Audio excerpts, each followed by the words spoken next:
but the story was phony. Let me give you all the real lowdown. He didn't even own a pony.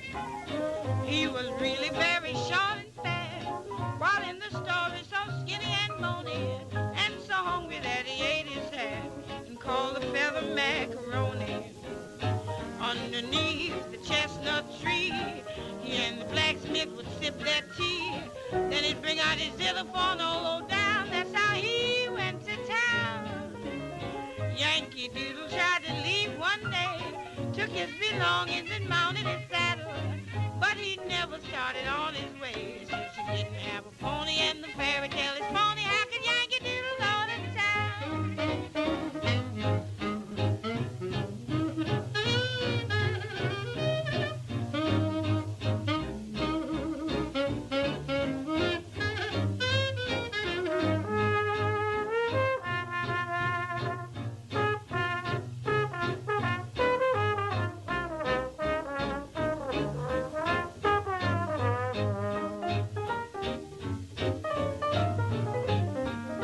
Good afternoon, everyone.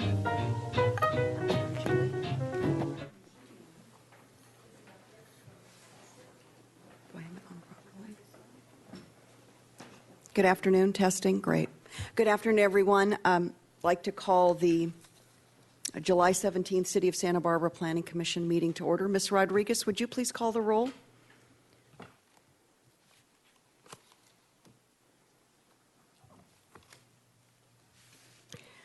Commissioner Peugeot. Here. Commissioner Lodge. Absent. Commissioner Jordan.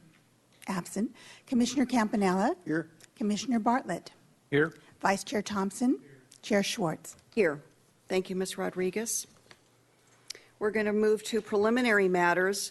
The first is a review and comment and approval on the draft minutes of June 5th, along with resolution number 013-14 and resolution number 014-15.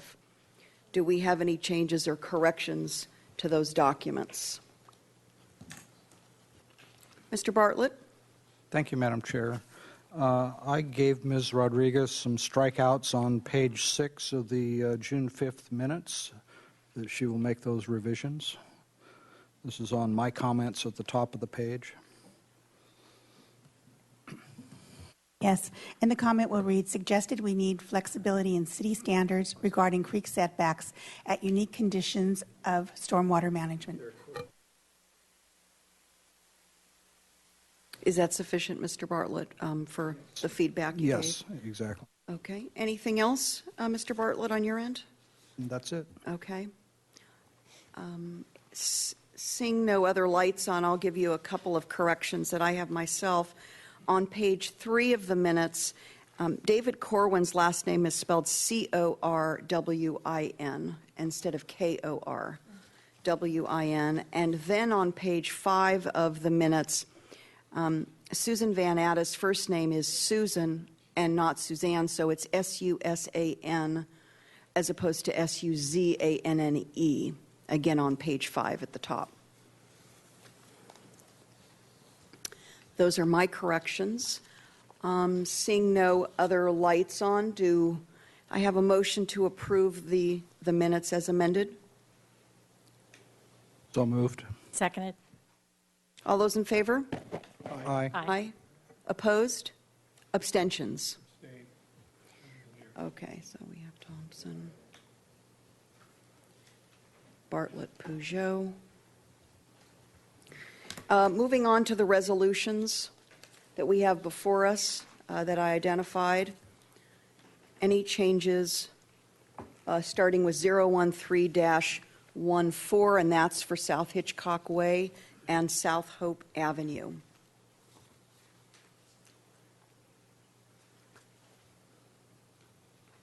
No changes there. Okay, let's move to our final resolution, 014-15, Puesta del Sol. Any changes there? Seeing none, is there a motion to approve without changes, without amendments? So moved. Second. First and second, all those in favor? Aye. Aye. Aye. Opposed? Abstentions? Mr. Thompson, thank you very much. Moving on to requests for continuances, withdrawals, postponements, or addition of ex-agenda items. Ms. Brooke, are there any? No, Madam Chair, I do not have any of those items. Announcements or appeals? No announcements or appeals. Very good. So now we turn to public comment. Any members of the public wishing to speak on items not on our agenda today? I'm not seeing any. Ms. Brooke, just for one moment, may I ask you if we have any of general public comment? Okay. So let's move right on to our new item, which is application of Cameron Carey, agent for Santa Barbara Zoological Gardens at 500 Ninos Drive. And once we get our technology squared away, we will turn to Ms. Brooke, who I believe is sitting in for Ms. Broadison and will provide a staff report today. Is that correct, Ms. Brooke? Yes, Madam Chair. Thank you so much. Wearing many hats today. Yes, I know. Okay, thank you. As you mentioned, the project is at 500 Ninos Drive. That's the address for the Santa Barbara Zoo. And the proposal today is for a new giraffe barn at the zoo. Just to orient everyone to where we are, here's the zoo within the city limits, and then the zoo map highlighting where the giraffe exhibit is within the zoo. And then here in an aerial photo showing up more closely the giraffe exhibit, showing the existing giraffe enclosure. And this is the location of the project we're discussing today. The proposal is to demolish the existing enclosure, which is made of sort of a faux sandstone wall with chain link fence enclosure, and to replace that with a new 1,300 square foot giraffe barn. This is a close-up of the site plan, again showing the existing giraffe barn, the existing giraffe enclosure, which would be demolished, and then the proposed giraffe barn in the same footprint as the existing enclosure. This one would be have a roof and be built as more of a pole barn structure as opposed to the rock wall and chain link fence structure that's there today. It would be 24 feet 8 inches tall with sliding panels for ventilation. This is showing an elevation of the proposed structure roughly as viewed from the east across the bird refuge. And then the bottom is showing the proposed structure with the proposed screening in front of it as well, being screened with vegetation. In terms of project consistency with applicable policies and land use designations, this property is designated as open space regional park as it is a zoo. It's also within the PR zone, so there are some specific findings the Planning Commission would need to make in order to approve this project in the PR zone. And then it's in the coastal zone, so we have some applicable local coastal plan policies for the coastal development permit that's also before you for action today. And the most applicable policies are related to water and marine environments, hazards, and visual quality. I'll briefly touch on how the project adheres to the policies related to these issue areas. In terms of water and marine environments, the project will comply with Tier 3 stormwater management program requirements, which in this case, for this specific portion of the zoo, because they aren't adding additional impermeable surface but are simply reusing the existing foundation and placing a roof structure over it, they are proposing to take all drainage from the roof of that structure, direct it towards a bioinfiltration system, which is be comprised of gravel and some vegetated area that will allow the water to percolate slowly into the soil and be filtered and treated that way before eventually, if it ever does enter the refuge, the bird refuge, it would be directed towards that location, that part of the site.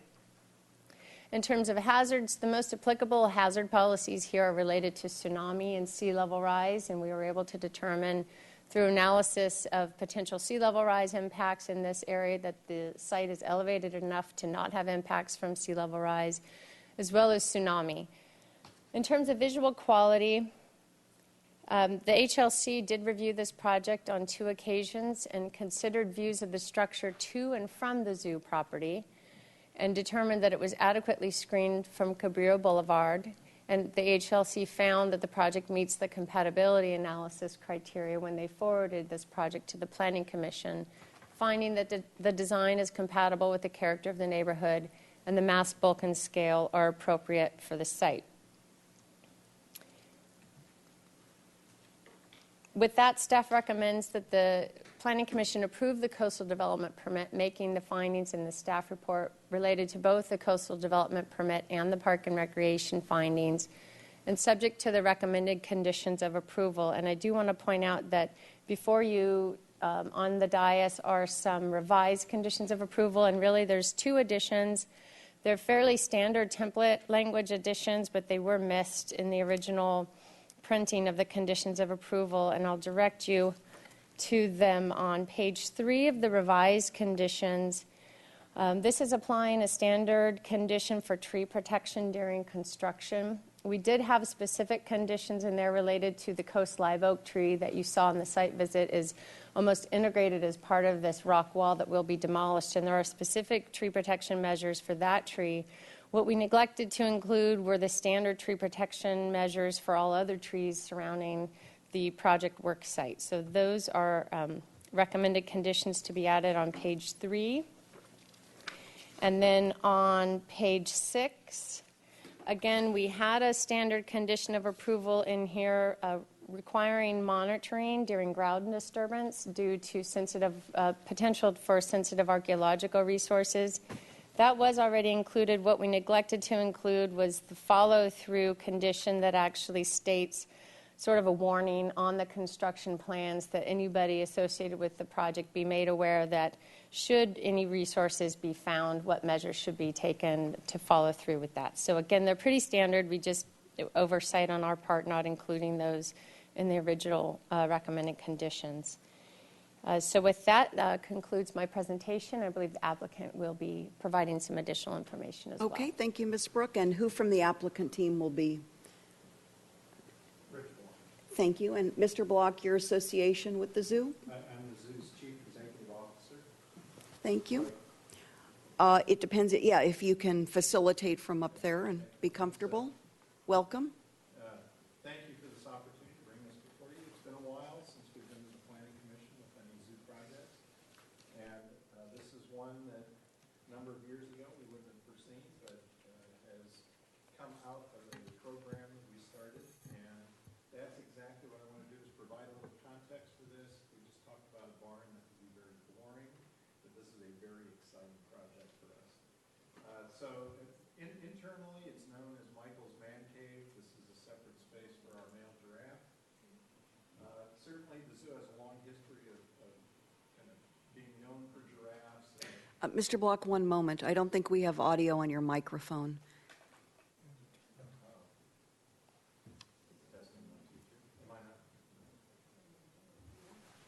Not talking. Whoa, I can hear that. Thank you.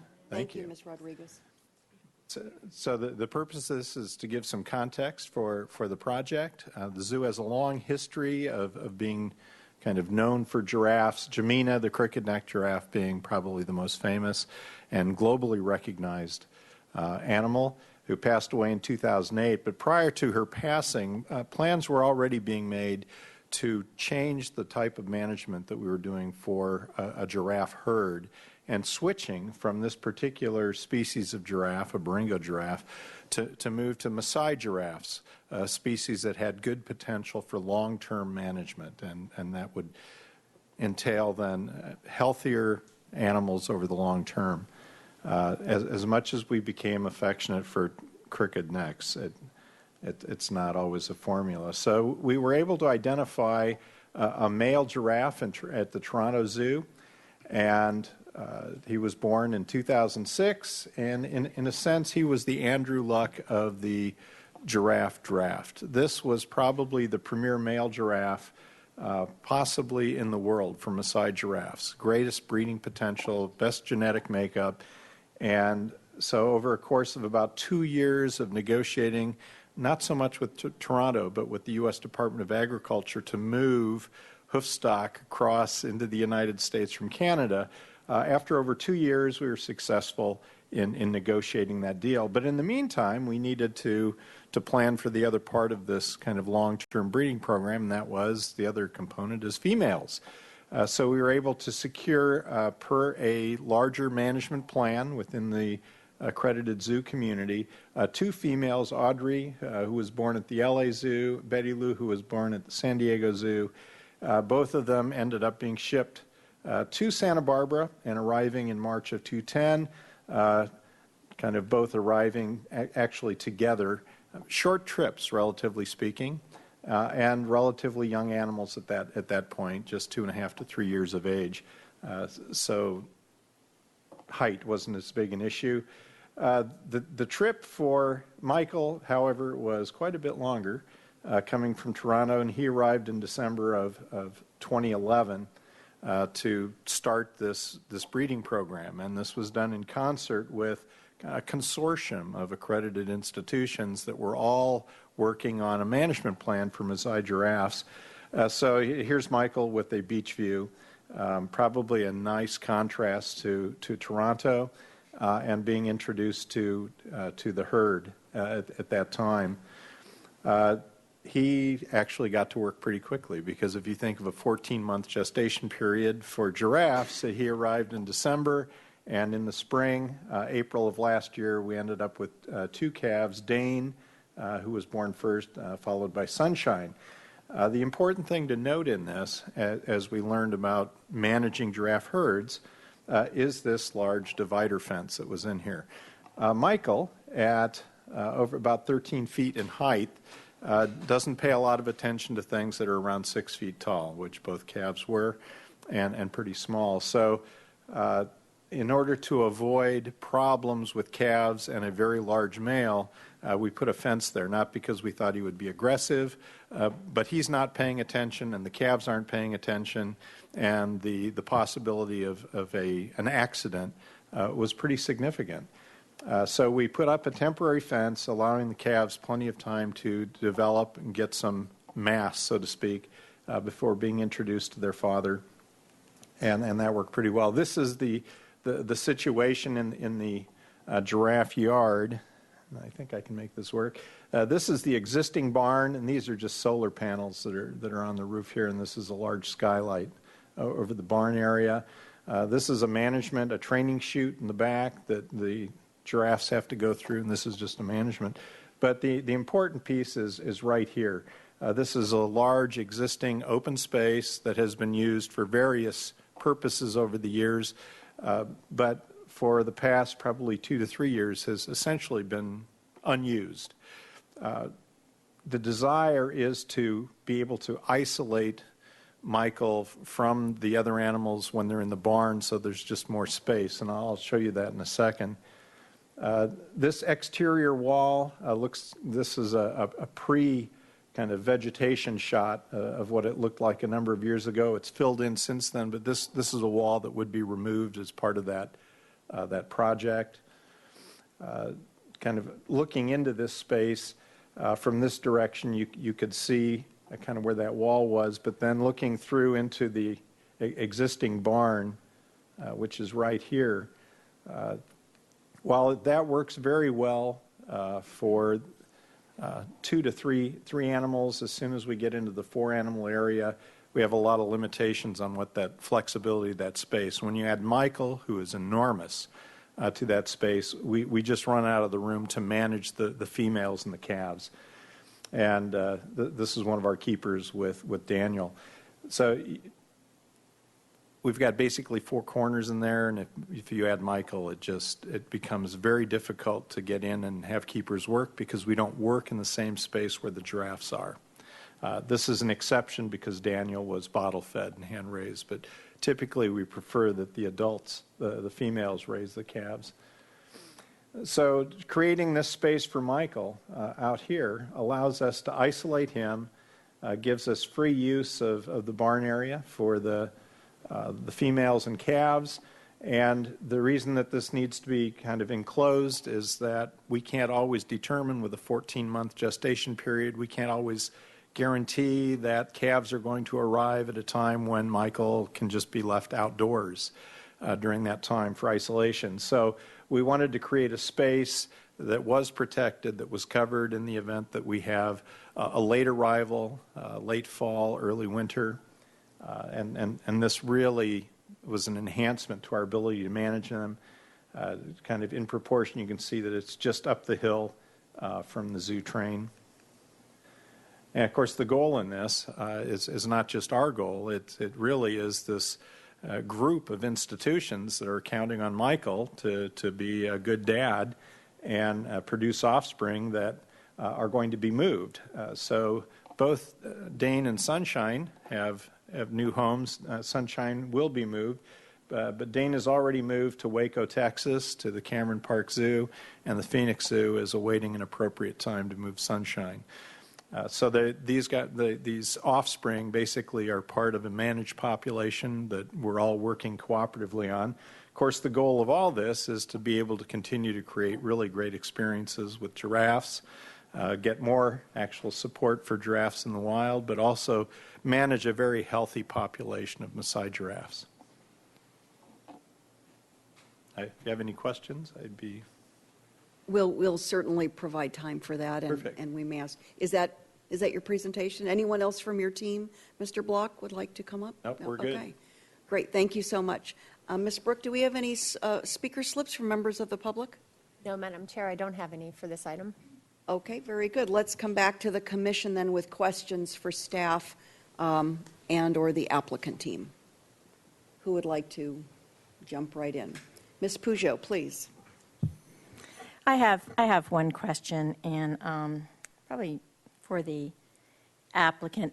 We did get 2 comment letters, one of which asked about the potential for any noise-generating equipment outside of the structures. And I believe this question was partially answered for some of the commissioners on our site visit on Tuesday, as far as particularly rooftop equipment.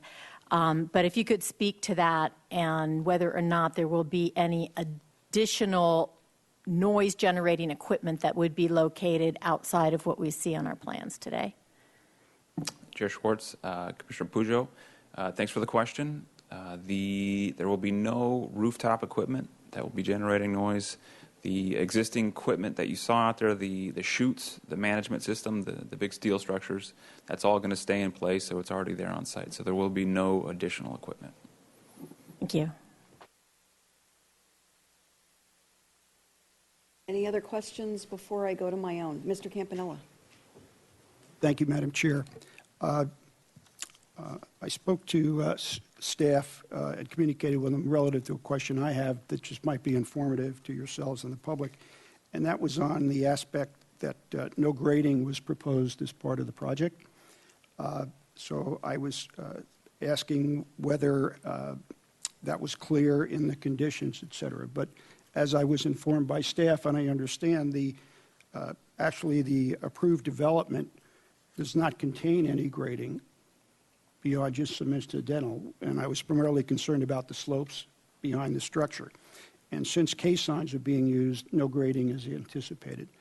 So the fact that it's not included within the approved development would mean it would be precluded if at a later date that became a change, and it would have to go through the review process before that could be evaluated on whether it was a minor change or whether it had to come back to Planning Commission.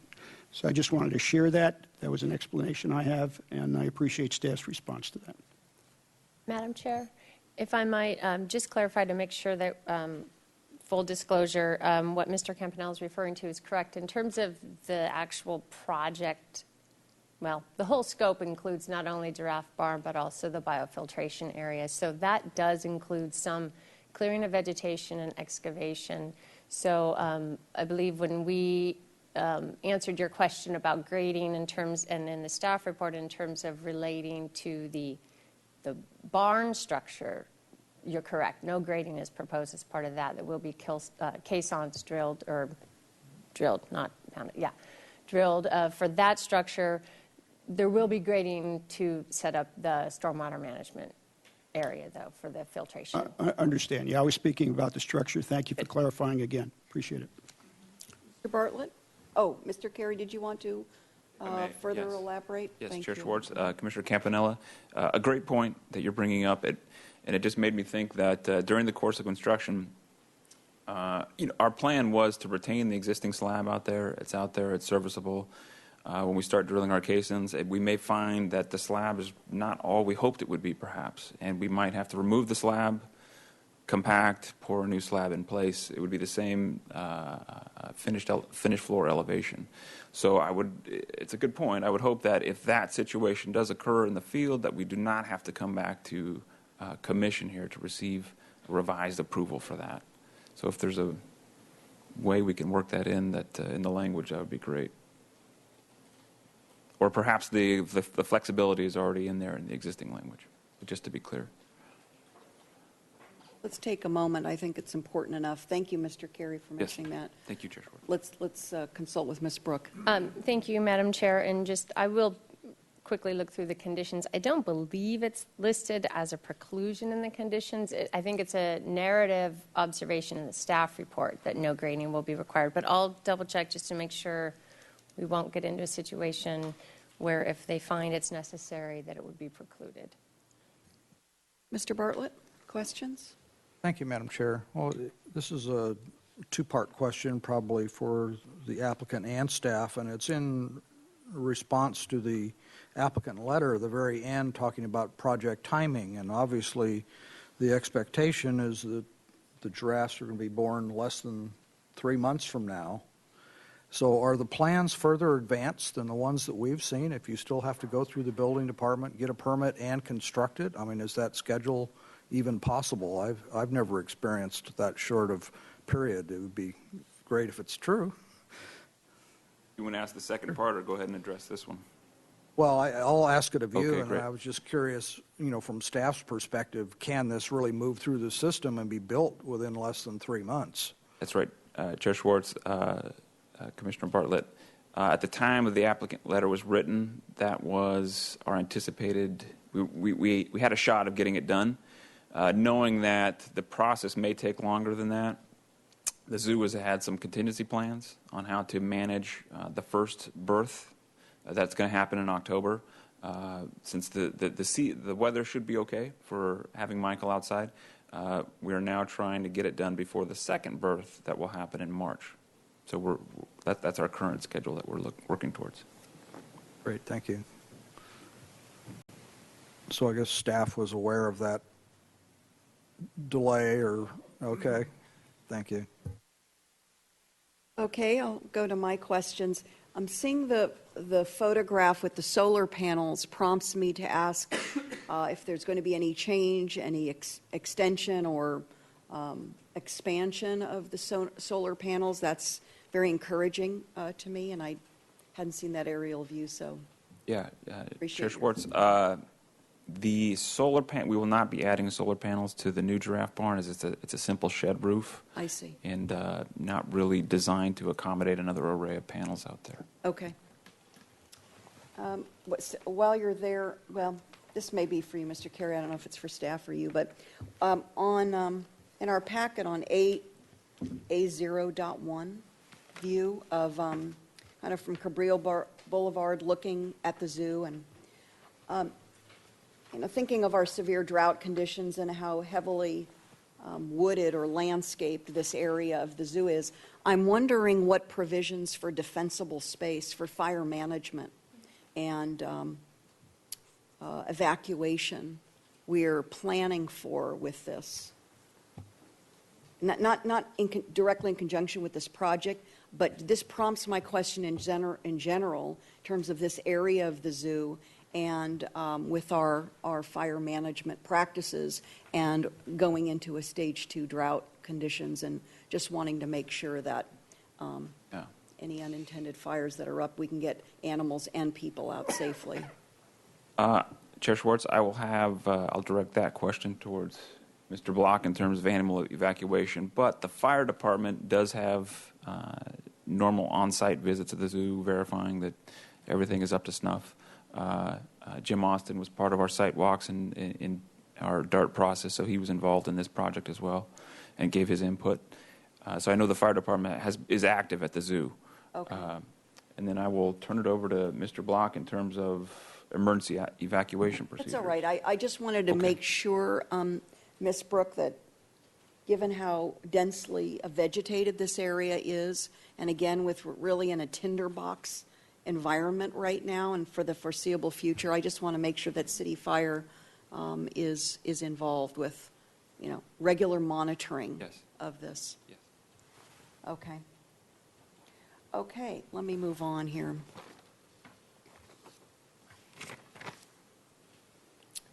On page 6 of our staff report, under Park and Recreation Zone, there's a reference to the Giraffe Barn being considered a, quote, minor building.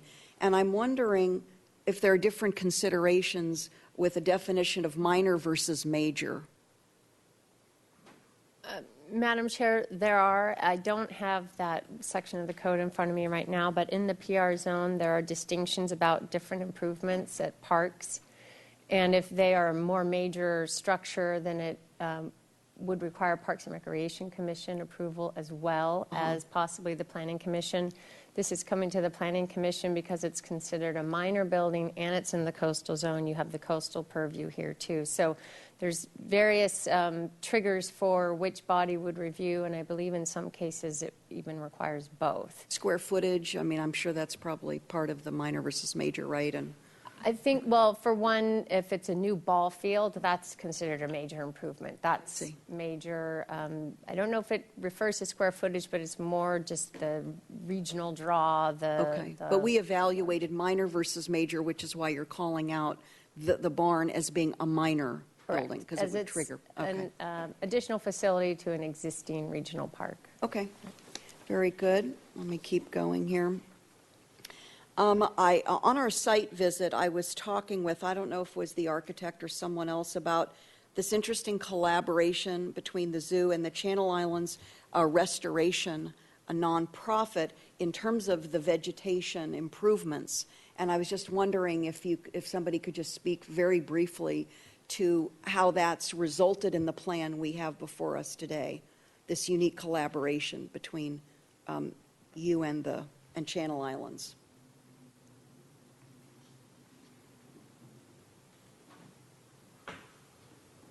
Hello, the landscape architect for the project, and we have contacted. And your name, sir? Oh, I'm sorry, Guillermo Gonzalez. We have talked to Channel Island and worked with them in terms of what we proposing to plant, so they have a chance to look at our proposed planting for the area, and make comments and go back and forward in terms of what we're going to plant in there. So But what is their role? Do they make recommendations to you? I'm just looking at They both, what the merits of that collaboration. we just want to make sure that they both work together with the goal of having all native vegetation and removing all exotics from the site. Moving out what, sir? Exotic plants, non-native Oh, plants. non-native, okay. And they both work together. Okay. All right, thank you. Then on page 2 of the conditions of approval that we had received leading up to today, I'm not going to try to reference if that's still page 2 of the new revised ones. But relative to the oak tree protection, and also thank you for forwarding Bill Spiewak's letter regarding oak protection. If we find that in the course of this project, there's just no way to stabilize and maintain, preserve, protect, maintain, it says here in the conditions, the oak tree, because it's become sort of part and parcel of the man-made structure.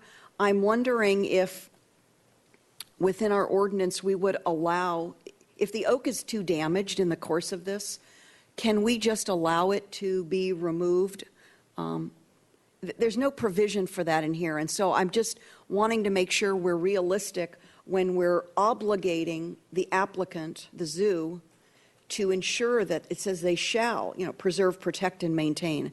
But what if it's just too deteriorated, or it can't stand, it can't continue even with the new support that you're going to provide that's described here, that dead man, so forth. Is that what it's called? It's that very odd phrase, yes. Madam Chair, Dead We tree. we do, based on the arborist recommendation, expect that the tree will survive, but Saw that, yes. but you're correct. In some cases where we're not sure or we want to add a safeguard, we do sometimes have a condition of approval that speaks to if the tree is not able to survive or later has to be removed, that it would be replaced. In looking at the proposed planting plan around the new giraffe barn, they do propose some additional coast live oaks. I believe these are all additional. Correct me if I'm wrong.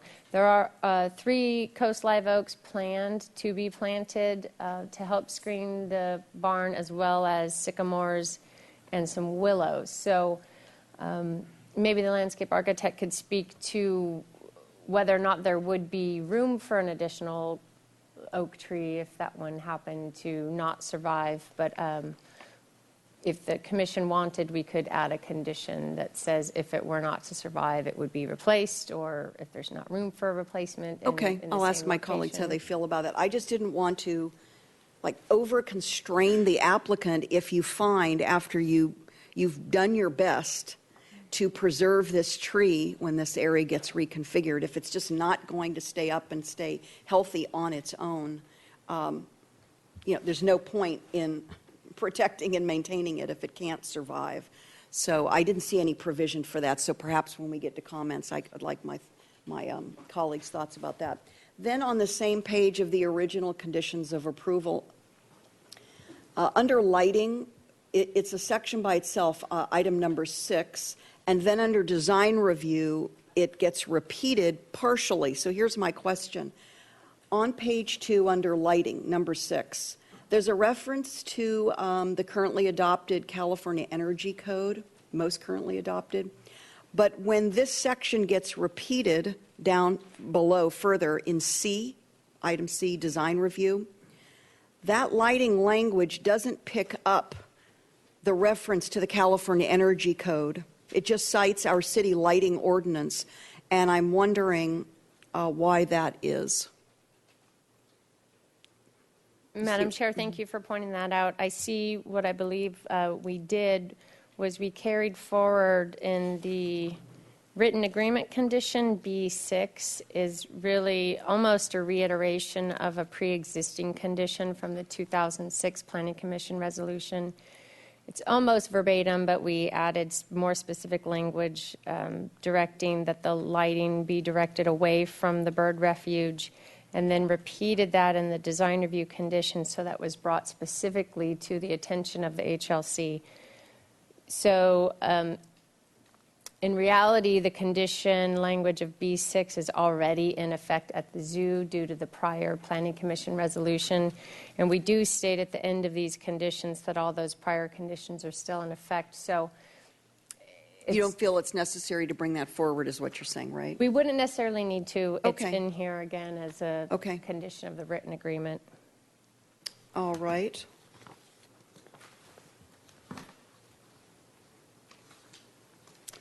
Let me, I think those are all my questions for now. Any new questions arise from the commissioners? Otherwise, we could just go to comments. Anybody ready to make comments? Or if not comments, do we just go straight to a motion, whatever the commission's, but I would like my colleagues' thoughts on that oak tree situation that I mentioned to see if we want to give any what I'll call relief or a provision of relief to the applicant. Mr. Campanella? Thank you, Madam Chair. Yeah, on that point, I think I would like some language of flexibility. I agree, especially since if they're on a tight timeline to get that constructed. If something does occur, for them to go get some type of permission for that, and the various departments and ourselves that may have to look at it, I think that might be detrimental to the time frame that they've got in mind to get that up and operational. So I would suggest we come up with some type of language that would relieve them of that responsibility, or do a substitute which could be put into place sometime down the road, and not have the structure completion dependent upon it per se. Thank you for that. Mr. Bartlett? Thank you, Madam Chair. I agree. I think we need something else under the oak tree protection that covers the what if. You know, usually we have an oak tree replacement policy or something else in place, and I think it would be a good safeguard here, given the intertwined nature of the existing wall that's being torn down and the limbs of the tree. Peugeot? Thank you. First, I would weigh in saying that obviously, I think that removal would be the last resort and not an option unless there was no other choice. But I'm looking at page 18 of the 2006 resolution for the master plan that's incorporated by reference, I believe. And so my question is page 18, item M, that speaks to unanticipated damage that occurs, I'm paraphrasing, from construction shall be mitigated in a manner approved by the planning division. Mitigation may include, but is not limited to, posting a performance security tree replacement on a 10-to-1 ratio and hiring of an outside consultant to assess the damage and recommend mitigation. So if that works in concert with our oak tree, specific oak tree protection policy for retention of that, does that give us the kind of backfall solution we're looking for? Do we need some additional wording to tie that in more clearly? I'll let Ms. Brooks spend a moment reading that, and perhaps also Mr. Vincent, if he has any guidance for us on this, just to make sure we're balancing it properly. I agree with you, Ms. Peugeot, that should certainly be the last resort, but we never know what's going to happen when we, take remove something natural from something unnatural. And even though Mr. Spivak has done his best to evaluate the health of the tree in its current state. Any thoughts for us, Ms. Brooke? Madam Chair and Commissioner Peugeot, let me just make sure I'm looking at the right condition. It's page 18, letter M. Correct. I think we could have language similar to that. I would recommend against a 10-to-1 replacement ratio, only because that's our highest replacement ratio for where we're dealing with a much bigger area, have the capacity to actually possibly plant 10 trees. So I would recommend a lower ratio, and then also include some language that, depending on, deferring to the landscape architect or the arborist in terms of location and type of tree to be replaced. If we definitely want it to be an oak tree, then it may not be right around that particular site, but possibly nearby the exhibit if there's not room for additional oak trees in that area. Any thoughts from the applicant side before we move to some specific language and wrap up? Yes, thank you, Chair Schwartz. Regarding the language in M on page 18, two things. The 10-to-1 ratio, we may not, as Ms. Brooke pointed out, have enough space on site in which to plant 10 more trees perhaps. And it is an area of medium archaeological sensitivity out there, so we would like to do as little rooting around as possible as we need to. We will have to have the project arborist on site as any work that goes in or around the oak tree. So, for instance, Mr. Spivak would be on site, and he would make the determination, the tree cannot be saved, perhaps, and he could also make the recommendation at that time, 2 more oaks, another sycamore, whatever that may be, plant them here, we're good to go. So I think giving the project arborist leeway to incorporate might be nice. Also, in the language on M, there it talks of a performance security. Given the scope and scale of this project, I would think that that may not be entirely appropriate in terms of the zoo having to take out security on this project. So those are my comments. Okay. Thank you for that feedback.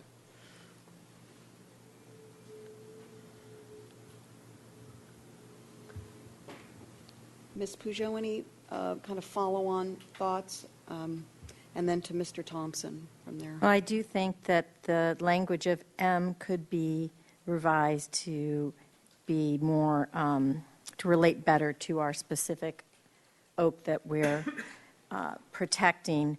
One thing that we could do, and taking Ms. Brooks' advice about the 10-to-1, we could work with the last part of that mitigation and just change the order of it by saying tree replacement.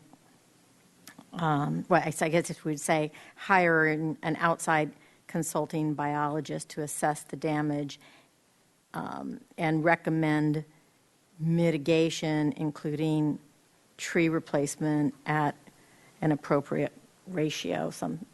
Basically using the arborist's recommendations and the approval of staff combined if that unanticipated damage occurred. And what I like about this condition as it is it talks about unanticipated damage that ends up requiring removal. And so I think that assists to clarify that we're talking about something that would be a last resort after all attempts to save the tree had taken place. Before we turn to Mr. Thompson, I'm just going to comment since I raised this issue. Yes, I think the whole key here is unanticipated damage. That's why I raised it. I'm, as Mr. Carey mentioned, and I agree, not supportive of requiring a posting of a performance security. And I'm inclined to like the language that Ms. Peugeot has come up with at the very end of that paragraph regarding retaining an outside consultant biologist to assess damage and recommended mitigation, including, and now here's where we can wordsmith it, tree replacement at some appropriate ratio. Mr. Thompson, please. For Ms. Brooke and Mr. Vincent, rather than going through a convoluted discussion and trying to come up with wording for what is probably a most likely not going to happen event, if it did happen, couldn't this be handled as a substantial conformance determination? Whatever the arborist recommends to deal with it? Well, and would that prompt a return to the Planning Commission is my question about an SCD. Well, an SCD is normally handled at the staff level by the director. Yeah, We although sometimes normally it comes get to us for lunch recommended meetings. at maybe an informal recommendation. Yeah, it's right. The coastal zone has other triggers. But Ms. Brooke, let me just say, and I guess I would just differ with Mr. Thompson about describing this as convoluted. I think that because the city has valued oaks and the county itself has also valued this type of oak, the native oak, I just want to be clear for all parties so we don't get into some kind of unintended consequences and then get into a wrangling between the applicant or the zoo and the city that's unnecessary. So I think this is the opportunity to clarify legally binding language. That's what the commission's purpose is, with assistance from our assistant city attorney. And I'm happy to leave it now in the hands of Mr. Vincent and Ms. Brooke to craft the right language. And then when the draft comes back to us in one or whichever meeting it comes back to us, the next one or the one after that, we can take a look at the language, and if that's the pleasure of the commission, we can handle the revision that way. Ms. Peugeot, would that satisfy you if we leave it to Mr. Vincent and Ms. Brooke to Yes, it further would. craft it? Okay, great. Mr. Carey. Chair Schwartz, just one more comment. It was talked about a biologist and an arborist. Both were mentioned. I would prefer it be the arborist, so we can just have one consultant on the project team and not have to contract with another consultant. So arborist would be great.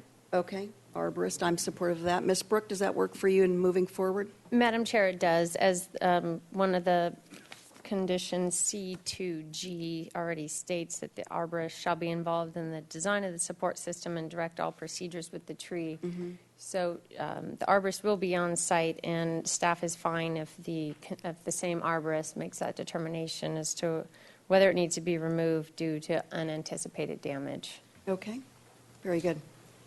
You want to make a motion? Ms. Peugeot, would you like to make the motion to move us forward on this? If there are no other comments, would be happy to make a motion. Leading into that, I just wanted to express my appreciation for a very informative site visit on Tuesday and then Mr. Block's presentation today. I also want to just acknowledge that I think that in general the conditions of approval covered all the topics that were best applicable to this and aligned with the master plan that was approved in 2006. So with that, I would be happy with the recommended change to the condition as discussed a few minutes ago regarding unanticipated damage in trying to save the tree, that I would move to approve the project, making the findings that it's consistent with the coastal plan and the Coastal Act, subject to the conditions, and that the park and recreation findings can be made. Okay, do we have a second to that motion? Second, and under discussion, I think we should clarify the revised conditions of approval that were submitted. That we received today? Referencing today's July 17th revised conditions. Thank you. Okay. Any discussion on that motion? Mr. Campanella? Yes, I believe we have an outstanding item on the grading that Renee was looking for to maybe clarify the grading for the structure and whether that is clear between the plans that we have as well as the language in the conditions itself. Yes, thank you for that reminder, Commissioner Campanella. I did look through the conditions as well as the project plans. I don't see any reference in those two documents that would preclude grading if it was deemed to be necessary. I believe it might have been stated in the applicant letter, and that was carried forward in the staff report. But I believe without a complete prohibition on grading in the conditions, that if that were to occur, we could determine at that time if it would be something we could find in substantial conformance with your approval. Mr. Campanella? I am fine with that as long as there's a review process somewhere to make a determination on whether it's significant enough. And I was primarily concerned about the slopes and stabilization because that could lead to drainage issues or other issues environmentally that we've already signed off on. Mr. Carey? Chair Schwartz, Commissioner Campanella, if we were to encounter such conditions where we want to replace the slab out there, it would be a revision to the building permit, so we'd have to come back through plan check, and planning staff would see it at that time as well, too, in the plan check process. So I think that is the security measure there. Thank you. Is that satisfactory, Mr. Campanella? Very good. Any further discussion on the motion? We have a first and a second. All those in favor, say aye. Aye. Opposed? Passes unanimously. So I'd also like to announce that there's a 10-day calendar period for appeal on this project. Thank you very much. We're going to move right along to our second item, and we'll take a moment to let staff and the applicant set up. The next item is a continued item from our May 22nd meeting. It's the application of Bill McReynolds for City Ventures Urban Land LLC. The address is 240 West Alomar Avenue.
Mr. Gullett, will you be providing the staff presentation today? I will, Madam Chair. And Okay, you let me know when we're ready, and Mr. Piker, you let us know also when you're ready. We don't want to preempt you here.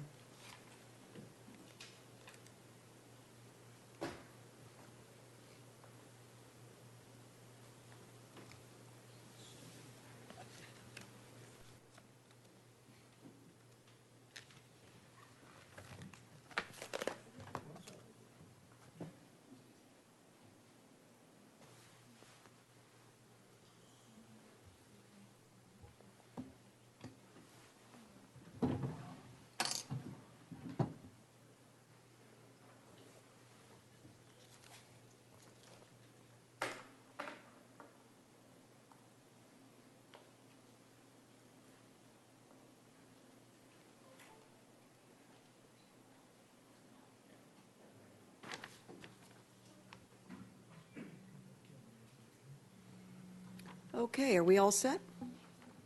Very good. Mr. Gullett, please. thank you, Chair Schwartz, and members of the Commission. Just to get us all back up to speed on this project, very briefly. This is a proposal to demolish an existing single-family house and garage and construct a new 2- and 3-story, approximately 7,410 square foot building with 4 3-bedroom condominiums that would be affordable to moderate income households. The required applications for this project are a front setback modification to allow encroachment that would be 10 feet into the SD2 front setback, and a tentative subdivision map for 4 new residential condominiums.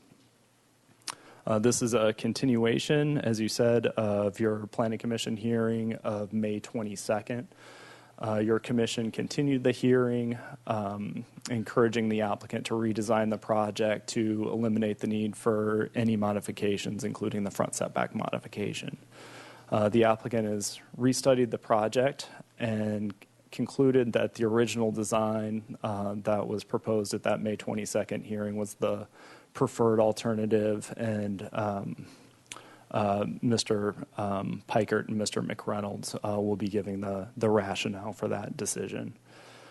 Staff is recommending that the Planning Commission approve the project, making the findings in the May 8th staff report and subject to the conditions in Exhibit A of that staff report. And that includes my initial comments. Stephanie Poole from the Architectural Board of Review is here. We didn't have a representative for that May 22nd hearing, so she's available for questions. Thank you. And Ms. Poole, would you like to make any remarks when we finish with the applicant's presentation, or just be with us for possible questions? I'm just here for questions. I basically agree with the staff report. Okay, thank you very much. Mr. Pikert?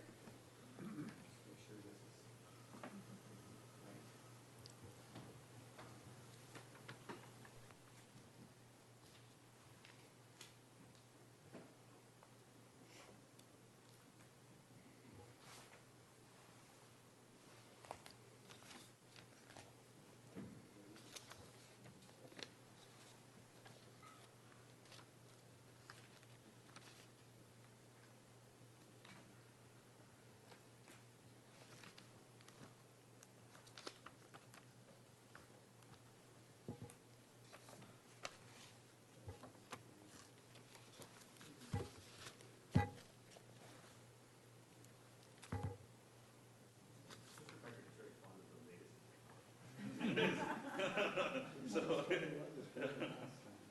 been working with him for several years now. My brother works for Microsoft. And he's got the latest stuff. And he's got the same stuff that my brother has. Well, the problem is that we're seeing the presenter's view here as well, but in aid of... Well, that's what I'm trying. I'm so sorry. We can always go low-tech if we don't Yeah. get Well, the other high-tech thing we can on do is- board.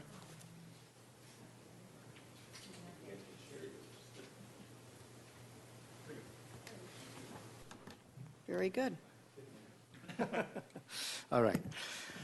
Good afternoon, Madam Chair, Commissioners. I'm pleased to be here to present this project again.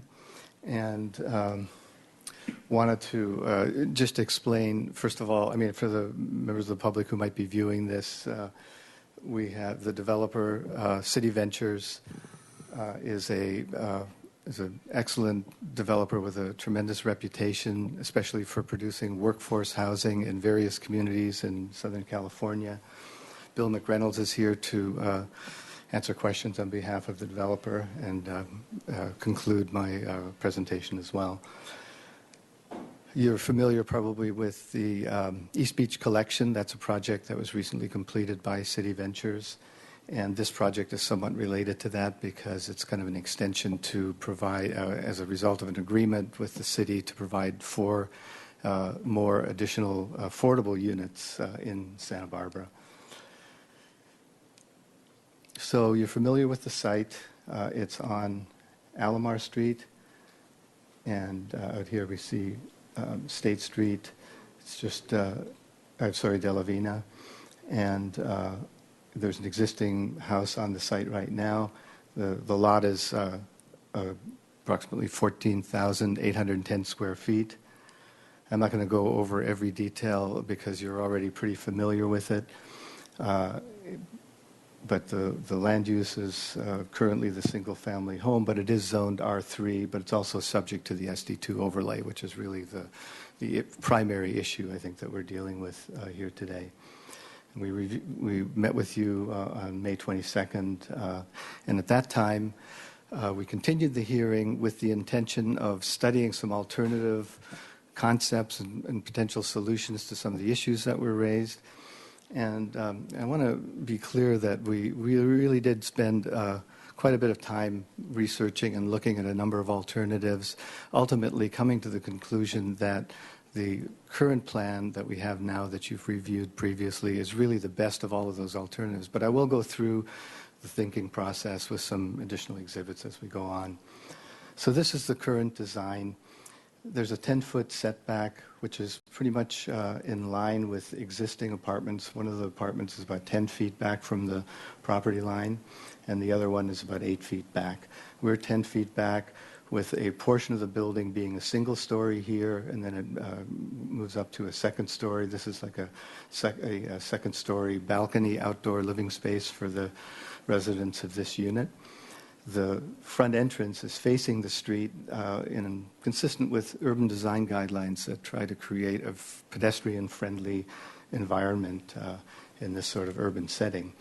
In the middle of the project, there are 2 units that go up to a 3rd story, as you can see here. And then at the other end, there's a 2-story unit that we've designed for that part of the site.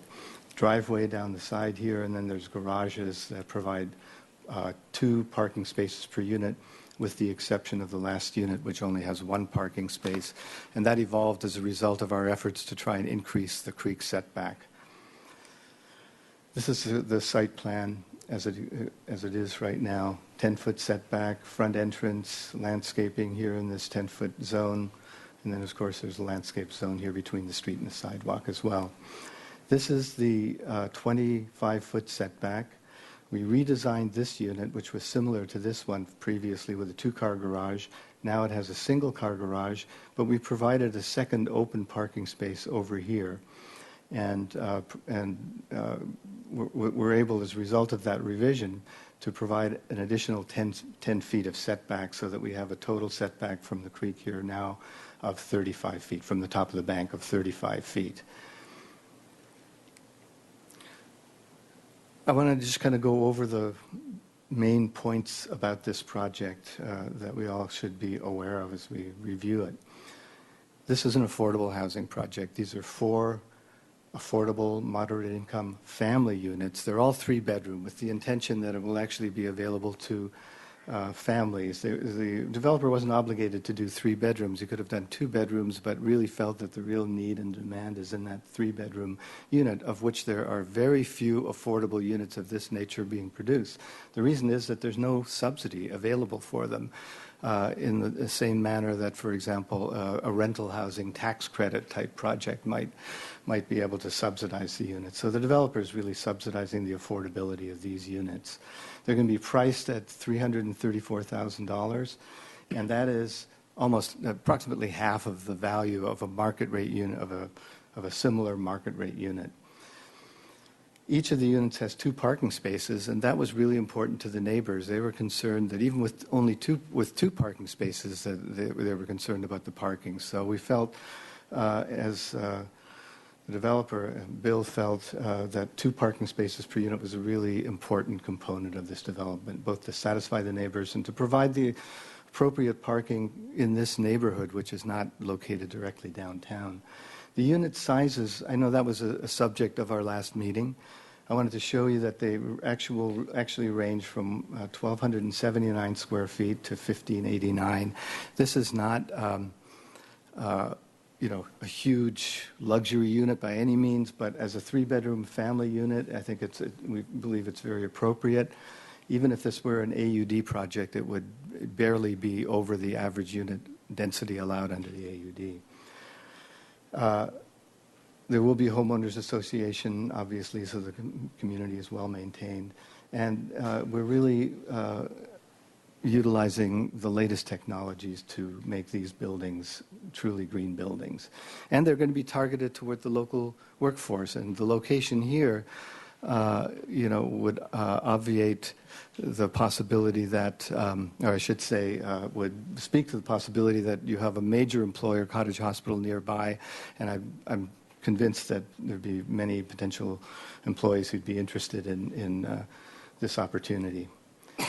So you took a straw poll at the last hearing, and we talked about some different elements.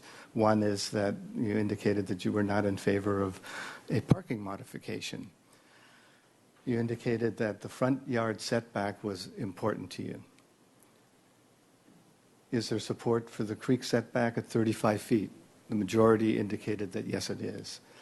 So that kind of, and then we talked about the unit sizes, and I think I just clarified that. I think the general sense was that that was not the key issue here for the commission.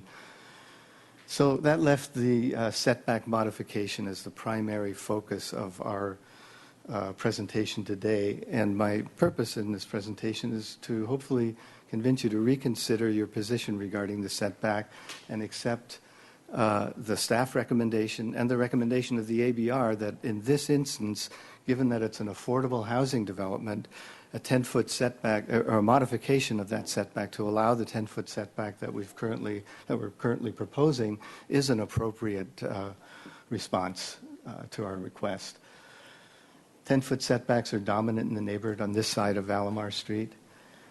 And as I said before, it's consistent with urban design principles where you want to have a kind of a street-friendly relationship with the pedestrians. There's still adequate space for landscaping. You've got both a parkway and this 10-foot landscaping area. And then concessions are very typical for an affordable housing project. And here's one that doesn't get any other outside subsidy other than what the developer's providing to make it possible to do an affordable unit. And then, ironically, a 10-foot setback would be allowed under the AUD, so it seems sort of irrational to say that this affordable housing project doesn't qualify for a 10-foot setback.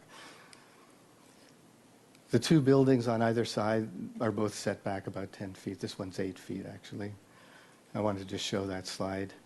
So that's what we're advocating for, is that you review this again, reconsider your position on the setback, and accept our request to have you approve the project as is so that it can move forward and provide needed affordable housing for these middle-income families. So I wanted to share with you the alternatives that we did consider, but in each case we really felt that they were not good trade-offs and that they didn't really, in some cases, weren't even feasible. So here I've just highlighted the site plan with the 25-foot setback line and then the 35-foot setback line that we previously had. Here's the 10-foot and here's the 20-foot setback from the front. So one very simple alternative is to let's just move the building back 10 feet and forget about that 10 feet that we worked so hard to get. 25 feet is what the guidelines are for Mission Creek. It's consistent with other buildings as you go down along that creek edge.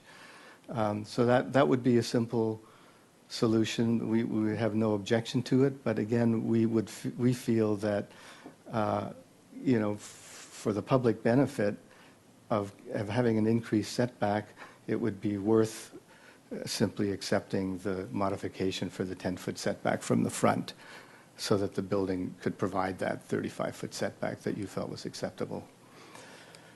So, I'm sorry, this is the second alternative that we looked at, which was to take this unit, which is a smaller unit. It only has a one-car garage with that additional parking space being provided, outside right here. And take it and kind of flip it, if you can follow what I'm saying. So this piece is now facing the street over here, and this is where the one-car garage is. It's one parking space. It would require a modification of the parking requirements, and it would sort of fly in the face of the neighborhood concerns about wanting to be sure that we had a couple of parking spaces each for each of these units. So, but it does make it possible to get that additional 10-foot setback. But, we question whether that's a good trade-off. It just doesn't seem to be worth it. Now, we could try and put another parking space in over here. It would mean that this one would have to move right up and tight against the property line, and then we can get a space in here. Unfortunately, that space would not comply with the Transportation Department's requirements that you be able to pull out of here in 2 moves. It would actually take 3 turns. You'd have to go back and forth and out like that. So it's possible to provide that, but it wouldn't fulfill the requirements of the Transportation Department. So again, we felt that this was not a good trade-off. The other one was to look at the AUD and go with that. And that would mean that we could add another unit. We'd still have these 2-story units at either end. We'd now be allowed to have we wouldn't need a modification, I should say, for that 10-foot setback, because that's allowed in the AUD, provided that the 3rd-story part of it is, 20 or more feet back from the front lot line. These units would all be 3-story, but they'd each have a single-car garage. They're not all that family-friendly either, because in order to fit them in here, we've got to have a bedroom on the ground floor, and then a bedroom on the 2nd floor with the living and dining and kitchen, and then the master bedroom would be on the 3rd floor, which isn't great if you happen to have small kids or something. And it also increases the intensity of development, which was a concern of a lot of the neighbors as well. And now we have 3 units that have only 1 parking space, and we can't really provide more. But I think the most important thing from the perspective of the developer, it has to be 100% affordable in order to qualify for that 10-foot setback. And that would mean that you'd be asking the developer to subsidize another affordable unit without any outside additional subsidy. And that's just not something that's economically feasible for them to do. They believe that providing the 4 units that they've agreed to with the city is, again, the appropriate development to propose and move forward with. So that's where we are. This is the project that we'd like you to reconsider today and hopefully approve so that we can move forward with the development. Bill would like to just say some concluding remarks. Thank you. Thank you, Mr. Pikert. Mr. McReynolds? Thank you, Madam Chair. Again, just in conclusion, we just wanted to say that these are 4, moderate income homes designed for families. We're currently building, one of the communities that I'm involved with is in the city of Azusa, where we're doing 2 affordable units, a very small development similar to this. And we've got a 5-member family, 3 kids, 2 parents, and then another unit, which is a single mom and 2 kids. And it's fun to do that. I mean, at the end of the day, I get to build people's homes and stuff like that. And it's just the reaction of those people are just so great. And I know that the demand is here, and I just want to say we really did look at these as family units for the homeowners. Again, the purchase price is locked. It's 50% below the purchase of a market rate home in the area. There will be a homeowners association that will be part of getting set up and underway and making sure that the grounds are well maintained and manicured. Again, latest in green technology. If you have a chance, I encourage you to go out to our communities currently under construction in Ventura and Camarillo, and you can see a lot of that, what we're doing right now in terms of smart streets, photovoltaics, Energy Star appliances. Some of the stuff's been around for a while, but I mean, it's definitely all incorporated into this.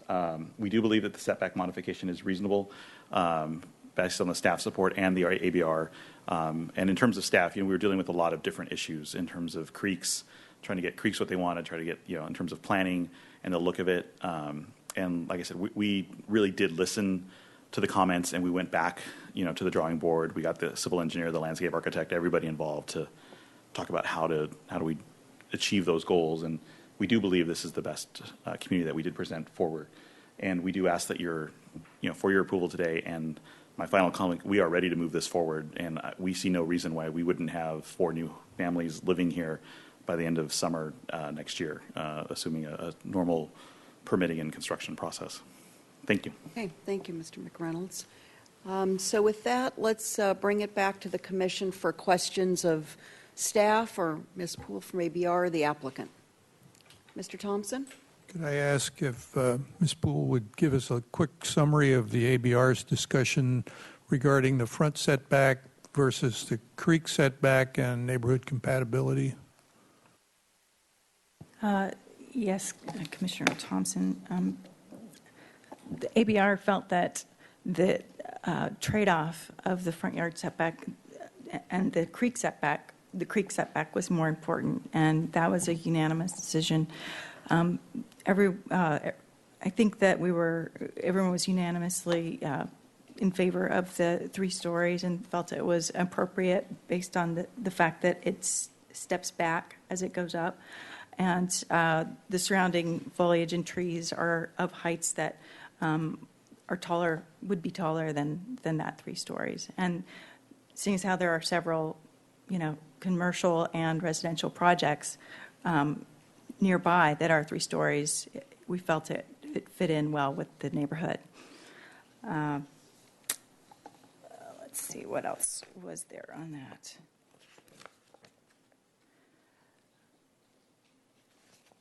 Basically, with regard to the front yard setback, it just felt like it was very reasonable based on the adjacent structures and all of the buildings that you see along Alomar. So, anyway.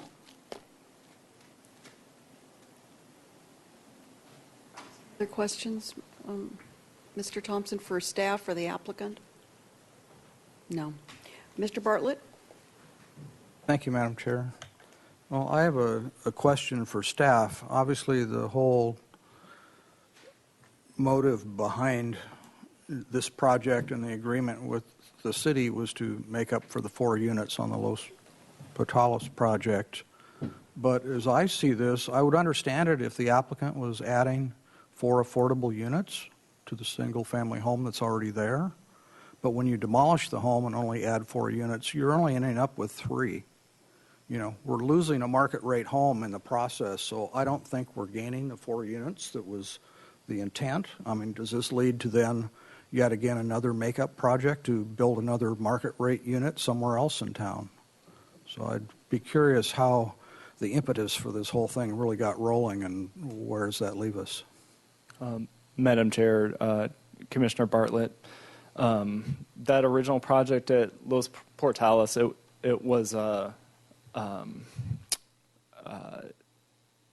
below market project. The project before you is it's an affordable project based on income. The other is based on price. So in the staff report, it outlines what the difference is between the restrictions on those units. So the agreement with the city was to provide for 4 units, either 2-bedroom or 3-bedroom. It didn't anticipate or address demolition of any other units. So the existing units, the tenants would receive compensation pursuant to the Tenant Displacement Assistance Ordinance, but there would be no further obligation So upon the the agreement developer. was struck without any site in mind. It could have happened on a vacant site, or it could have been another 4-unit project that got torn down, and you're saying that that doesn't make any difference? The number Madam of- Chair, Mr. Vincent. members of the commission, the settlement agreement or the agreement between City Ventures and the City Attorney's Office, I'm looking at it right now, and the second provision of it says that City Ventures and the city shall negotiate a settlement agreement for the development of 4 moderate-level affordable units in the city to be located on a property located at 240 West Alomar Avenue. So the agreement anticipated this project site, and it anticipated a replacement of 4 units. Okay, not an addition of 4 then. Okay. And then question for staff. I mean, since the whole Stanley Drive debacle a decade ago, how many front yard setback modifications has staff actually supported for ground-up structures?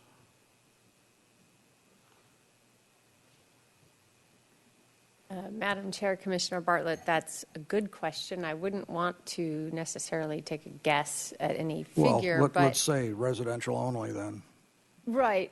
We are protective of front setbacks, as we are protective of all setbacks when there's not unique circumstances or other mitigating factors to help offset that. So in this case, we did consider a number of things, one being that the property is adjacent to the creek and that that's an important resource to protect. Also recognizing that while this site is within the SD2 overlay zone, just across the street it's outside the SD2 overlay zone and not subject to this setback that this site is subject to. And also the surrounding neighborhood, while we don't want to wholly rely on existing development in the neighborhood as it turns over, we do want to bring properties more into compliance with current standards. There is a recognition that this neighborhood does have some dense development, it does have some larger buildings, and so on balance, we could support this setback modification. Also, given that the 3rd story is set back well beyond what's required, we believe that that helps offset the massing that is set more towards the front of the street. And we do support the provision of a front porch and having that amenity at the front of the site rather than removing that element of the project in order to further meet the setback we believe would be a loss to the character and the pedestrian-friendly nature of having that entry element.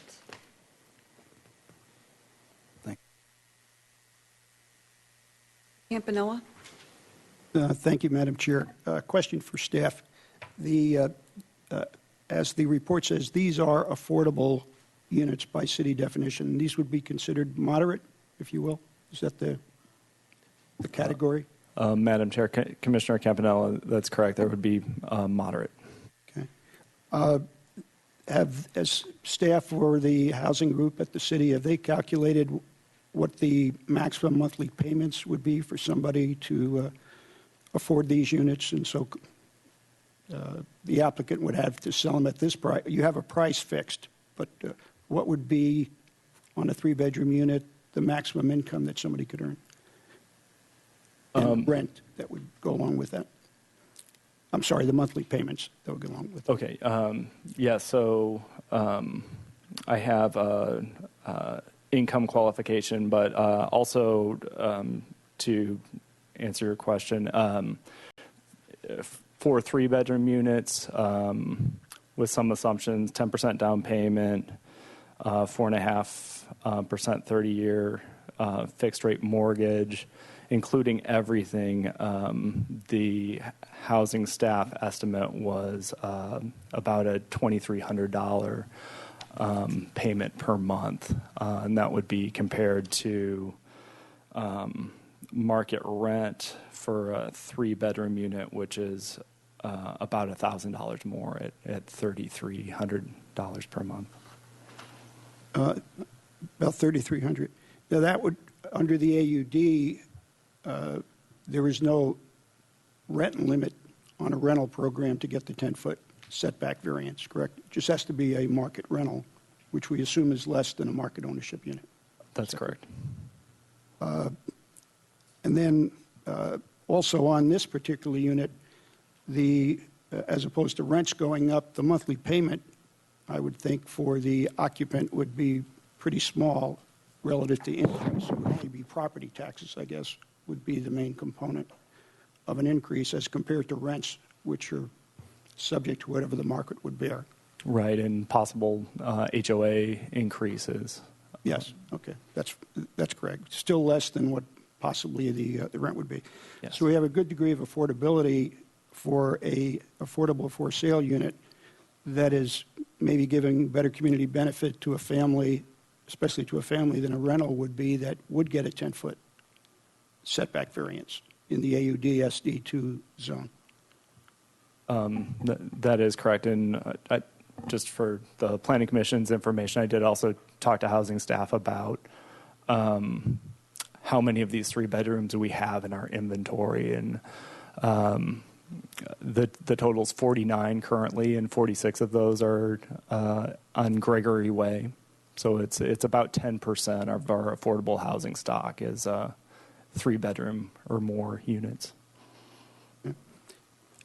And again, we have a pretty good target to hit for our RENA allocation on moderate as well. There's a pretty good number that we need to be producing. Okay.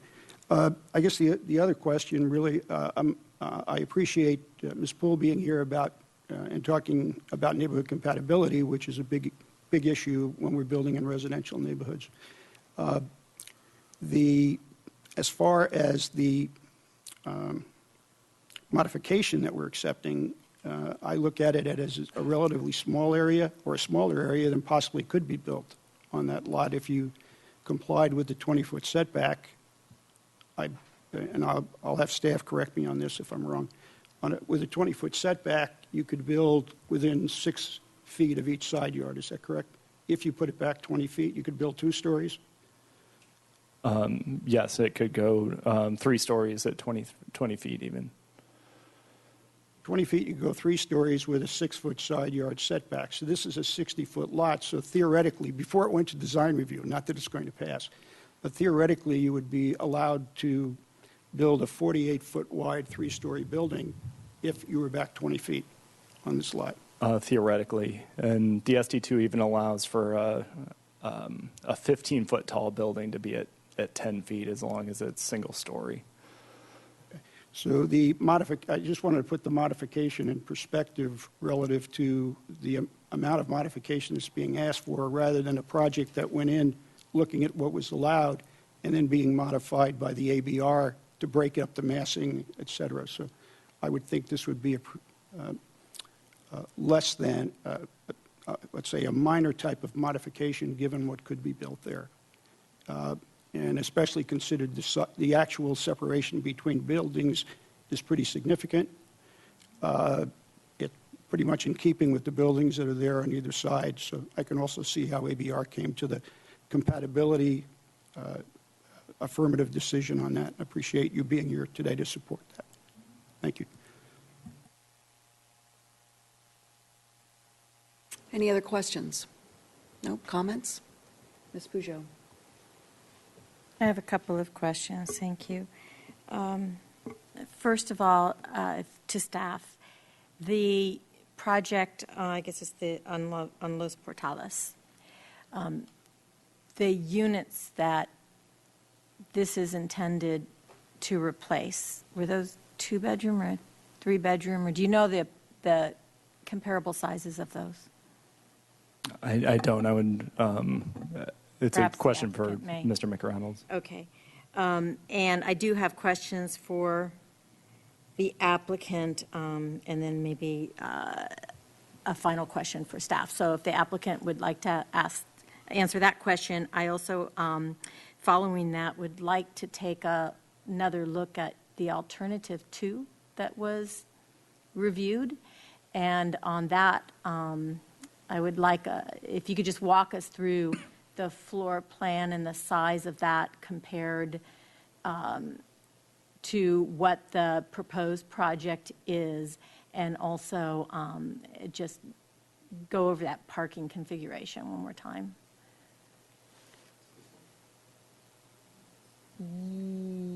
Yes, the one, yes, that's right, that one.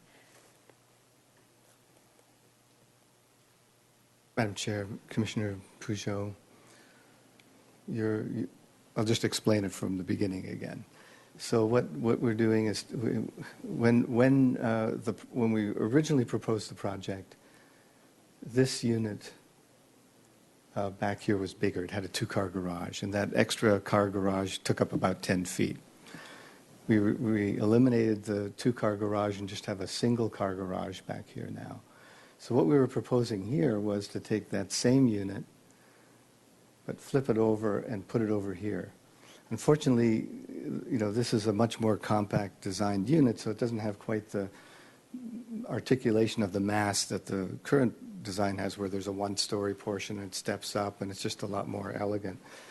But nevertheless, it's it would be a fourth unit that's set back an additional 10 feet from the front yard setback and retains the 10 feet back here. But it would have to have a one-car garage as well. Problem is that we would really feel very strongly that we should have 2 spaces per unit. In order to do another space, we could squeeze it in here if we take the additional space that we provided for this unit 4 here and push it right up against the property line so it's as far over there as it can be. And then right next to it, we could put another parking space. But that parking space doesn't have the maneuvering room to be able to get out in 2 moves, basically. So it would not comply with the with the regulations that the Transportation Department has for parking, et cetera. And additionally, you would then have to provide us with a modification to if that's the case, if it in fact doesn't, as I stated, you would have to have a modification to allow 1 parking space for this unit, or a modification that somehow allows us to have a parking space that requires a K-turn to get out. As a follow-up, is that because the new configuration of Unit 4 encroaches further onto that side of the property than the proposed Unit 4? I mean, is it the same square footage as the proposed Exactly Unit the 4? same unit in this exercise here. Yes, same square footage, correct. As Unit 4. The new Unit 1 is the same square footage as Unit 4. Is that what you're asking? I'm asking if the new Unit 4 is the same square footage as the old Unit 4. No, it's smaller. It's smaller, but it has less room for maneuvering and extra space. Well, the square footage of the unit doesn't necessarily relate to the, you'd have to, I suppose, you'd have to, I'm not sure what you have to do. You have to cut this piece way back so that someone could pull out and back into this area in order to make that maneuver. Is that what you're asking? I'm just not clear. Right, I'm trying to get a sense of why it's more difficult to maneuver, and I guess it's the configuration of the unit. It's closer smaller, to the but the units. configuration is more problematic. I don't know. Are we I'm talking just about having more parking trouble or the with it. unit? I'm not sure which one we're. Well, it's the configuration of the unit that drives the problem with that parking space, right? I don't know that that's accurate. Madam Chair, members of the Commission, in this particular design, the Unit 4 has not changed. What has changed in this proposal is that there are 2 parking spaces proposed in the rear of the property, one to replace Unit 4 has a single garage. Unit 1 now, what's changed here is that Unit 1 now has a single car garage, and they're attempting to put 2 cars in the rear of the property. In order to get a Thank second you. parking space for this unit, it would have to be right here. And this puts it too close to the building to be able to make the move out, as you can imagine, back out and then pull forward. This one is far enough away from the buildings that it can make that maneuver, pull forward in one move. The Transportation Department doesn't like it when somebody has to pull out, pull up, pull back, pull out in order to get out of that parking space and front first into the street rather than backing all the way down the driveway and out into the street backwards. So as a follow-up to that, turning to staff, I don't know if you received a copy of these alternatives any sooner than we did, which was just at the hearing, but have you had a chance to talk to transportation or consider whether there's any solution to this particular issue? Madam Chair, Commissioner Peugeot, this is the first time staff is seeing this configuration. So to my knowledge, transportation staff hasn't looked at it. Okay, and then just to confirm, on your proposed project, and I'm looking at sheet L1, but there may be other sheets that show this as well. One of the things that I'm seeing in the 10-foot setback that's provided is it appears that the only public realm for planting or screening that isn't devoted to the private space for that front unit is just about a 2-foot strip. And maybe it looks like you're planting grass in there. I'm not sure, but I mean, one of the concerns. Oh, sure. Got a pointer here.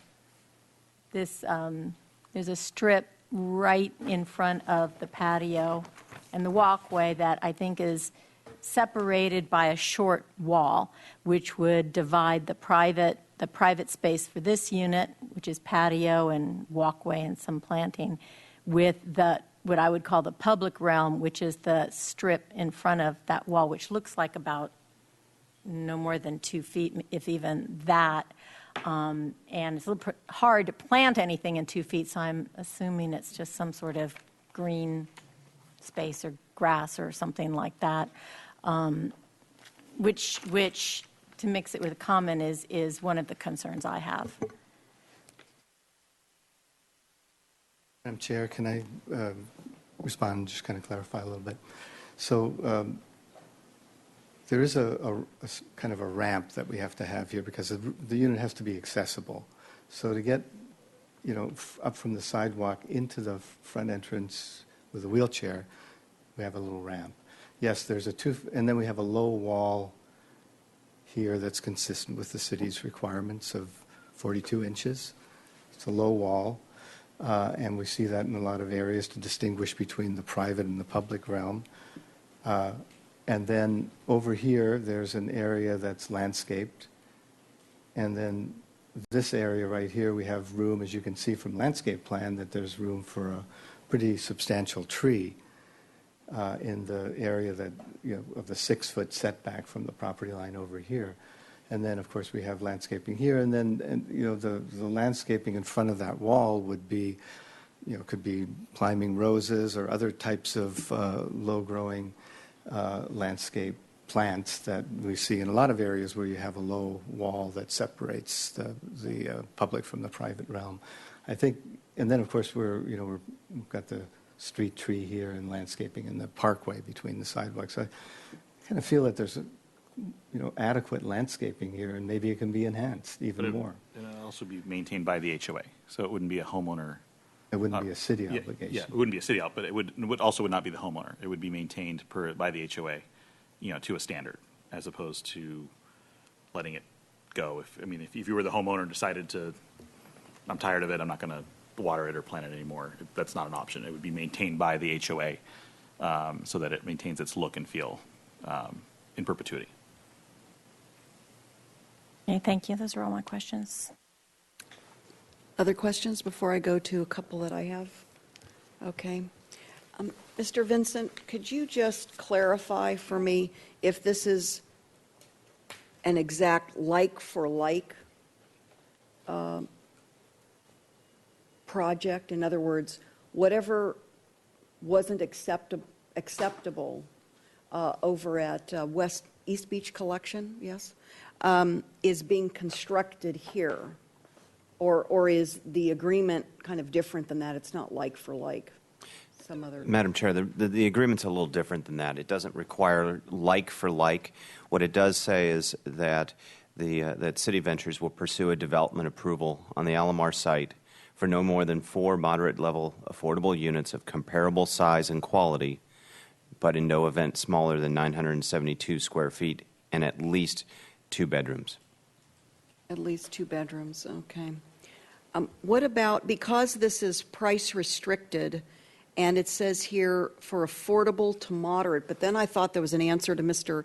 Campanella's question that was only moderate, so we'll get to that. But since that's a workforce, well, primarily, East Beach Collection was built with the intention of providing workforce housing, correct? Yeah.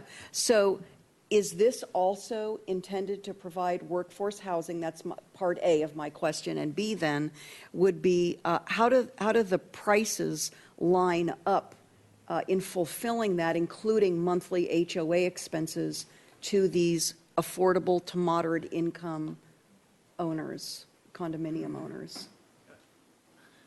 Thank you, Madam Chair. And I'd like to add a little bit of a clarification how we ended up here with what occurred at the East Beach Collection that brought us towards the settlement agreement. And initially, the East Beach Collection was a price-restricted community.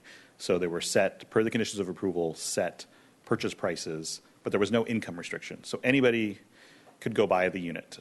Bill Gates, myself to a much lesser extent, would be able to purchase one of those units. There was no income verification required.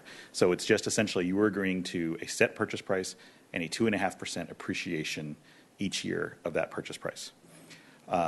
So again, there's no covenant. Well, there's a covenant, but there's no price restriction. It doesn't count towards the city's RHNA numbers or anything like that. It was a very innovative and creative process to create workforce housing in Santa Barbara, which didn't exist.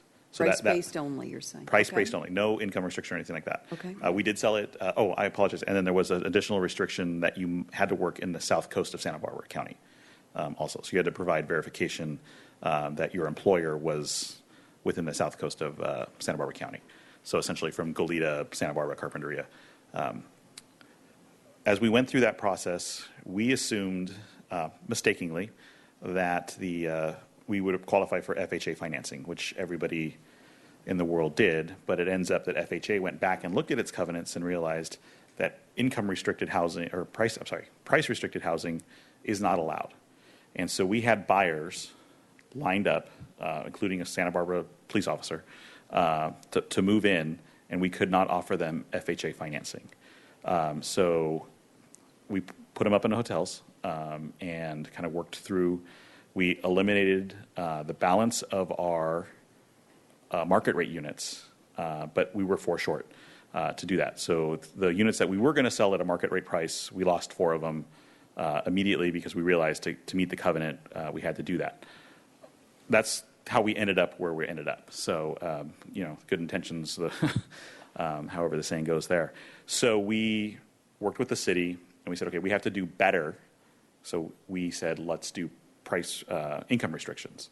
90-year covenant carries on this property for it. So it moved from a price-restricted to an income-restricted community. And these are better than what was sold at the East Beach Collection. Kind of the big rub to us is that we lost the 4 units that went to the people that didn't take the covenant because we couldn't give them FHA financing at the price-restricted. They did get them at the price-restricted price. The only thing that the city really didn't get was the 2.5% cap on appreciation. So those people somewhat won the lottery because they didn't carry the 2.5% appreciation on those, but they did buy it at the reduced purchase price on it. So. And the income restriction, how does that work in terms of who monitors and how does it get monitored? That's set by the HCD, California Community Development. Each year they set the price on it. And then what that does is it's a formula. It's really a math problem.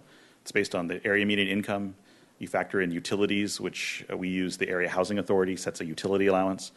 Interest rate is whatever the interest rate is that moves every day on it, and the HOA dues. And those 3, so you take the number that HCD puts out each year. I believe it's 62.7, right? Do we have that? Was that in the staff report? It's based on the county. Yeah, that's okay. I'm just looking ahead to, once a project that gets developed on this property with these intentions, with this aim. Yeah. And also that covenant is in first position. Yeah, virtuous, or admirable. Then who monitors and ensures that it continues to be inhabited by those who are intended for this to accomplish, you know, the affordable to moderate income condominium owners or homeowners? My only quick comment is that we do a covenant with these guys, and then those guys make sure that it. Mr. Gullett?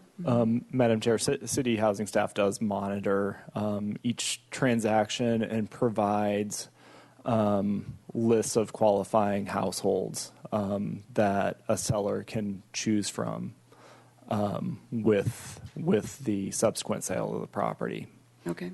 And to answer, maybe I wasn't clear, to answer your question about the monthly payment, the estimate from housing staff was $2,278 per month, and that includes everything: principal, interest, mortgage insurance, taxes, HOA dues, utilities, and other insurance too. I see, okay.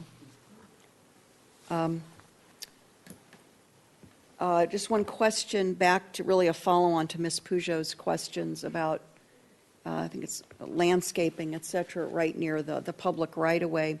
So did I understand correctly, either Mr. Pikert or Mr. McReynolds? So the HOA will oversee the planting of and maintenance of this, of all the new landscaping. And so my question, yes? Mm-hmm. Including these trees right at in the public right-of-way, that area. And I'm asking about this because, you know, we heard from Nancy Rapp, head of Parks and Rec, that the city, due to Drought 2 regulations, is not planting one new tree. So my question is, you know, when we're all using the same water source, basically, perhaps goes to that bigger discussion that we're going to have with Joshua Hagmark in a few weeks. You know, how do we justify the planting of new trees, even if provided by a private entity, but using city water, when we have an entire department in the city that basically has a new marching orders to not plant one new tree? How do we reconcile this? Madam Chair, that's a great question, and as you are aware, we will be having an update from Water Resources staff soon on the status of the Stage 2 drought declaration. Later this year, you will also hear from a team of city staff to consult and update the Commission on considerations that may go into an eventual Stage 3 drought declaration, and at that point, we'd be discussing potential restrictions on private development. Right now, there are not restrictions on private development other than what's already been in place for some time in the city ordinance in terms of having water conserving plants approved as part of landscape plans. So that would carry forward with this project and any project up until there is some further restriction on private development. But at this point, there's not. Okay, thank you. So comments from the Commission, thoughts, comments as we move towards a vote today. Yes, you're looking for a vote. Mr. Thompson. Okay, initially I was not in favor of supporting the requested modification for the front yard setback because there's room in the back. My initial feeling was that it wouldn't be impacting the creek to move the whole building back towards the creek and observe the 25-foot mandatory setback. But I know there's a lot of support for providing more creek setbacks in the city, and in fact, the future residents of the buildings will get a more usable rear yard if you give them the additional 10 feet more than the 25-foot creek setback. And still, I was not necessarily convinced that there was not a better way to achieve the 4 units and still meet the setbacks.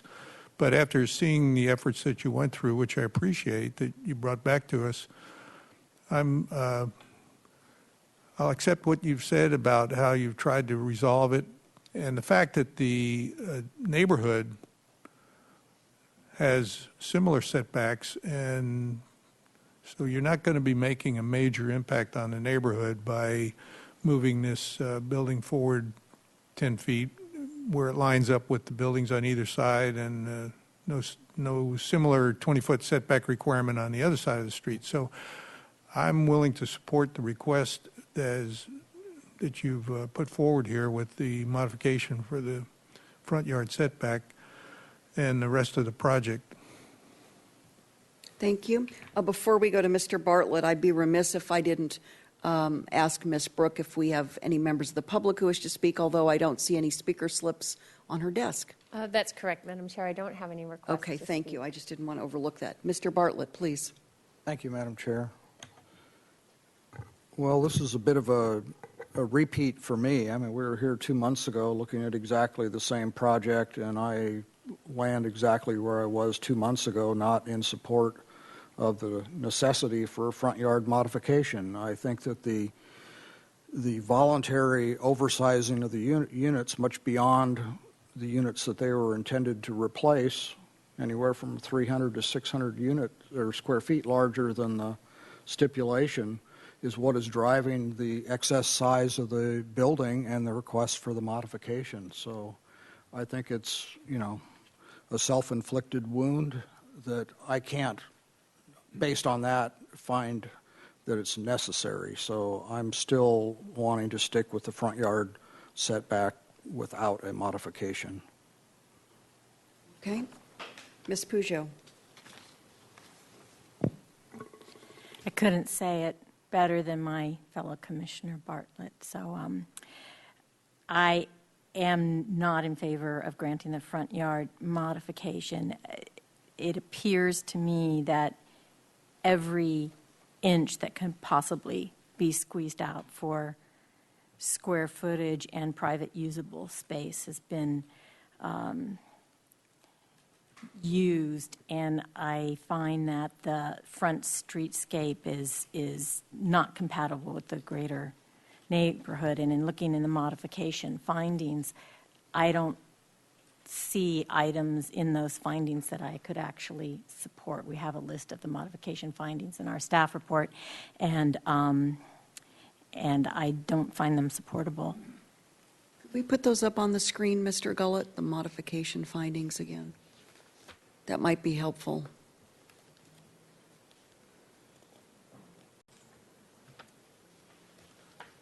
In just a moment, let me find them. Sure.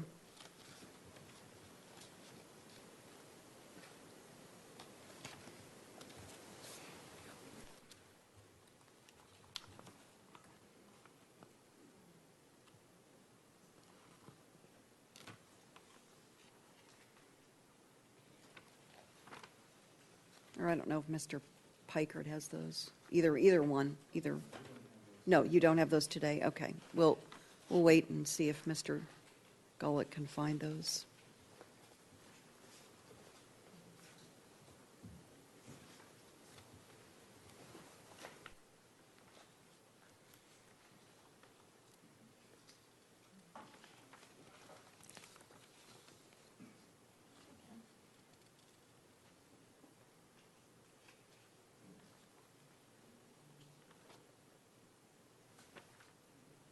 Is that from the memo you've provided us? Yes, this is the second page of the memo, and July the 10th findings memo. are at the top of the screen. So let's go over those. Is staff going to read those? And I look at them. Okay, the first one, secure and appropriate improvement on lot. I appreciate the applicant's efforts in proposing the alternatives, but the alternatives really don't, to me, express the breadth of design variations that could, I think, be developed on site and still meet the goals and objectives of both the developer and the city in their settlement with the owner. The second one, prevent unreasonable hardship. I don't see a basis for that. It's a flat area. It has the creek setback as a constraint. But again, I'm not seeing the hardship prevented. As a matter of fact, it appears that this project, in large part, is a remedy for the companion project in East Beach. and promote uniformity of improvement. On that one, if you take a very narrow view of the two adjacent buildings, you could say there's some uniformity there.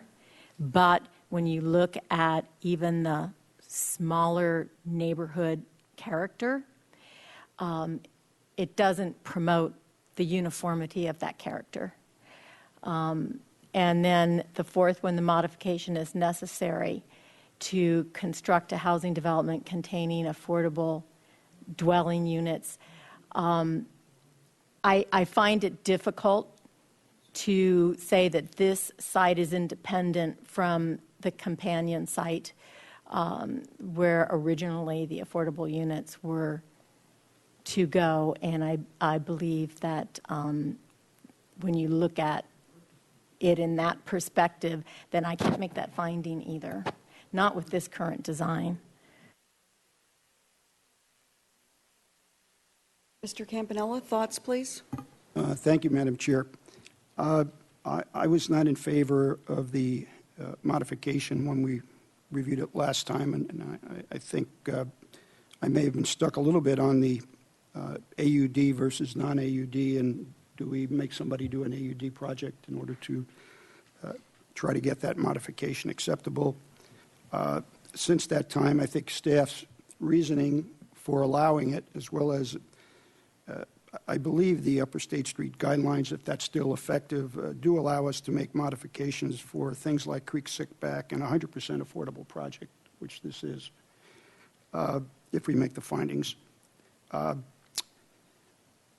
There could be a number of other projects coming up in this area that have 10-foot setback in their rentals, and we would have to allow those under the AUD. And again, they could be across the property as allowed by side yard setbacks being the constraints, subject to review of Architectural Board, of course, but technically they could do that. And I actually see these units being more of a community benefit to workers because we know they are not going to go up in monthly costs as a rental would. Also, I think there's a shortage of 3-bedroom units for family or first responders, teachers, et cetera. And when you buy here, you're going to be here for a long time, we hope, if it's a worker.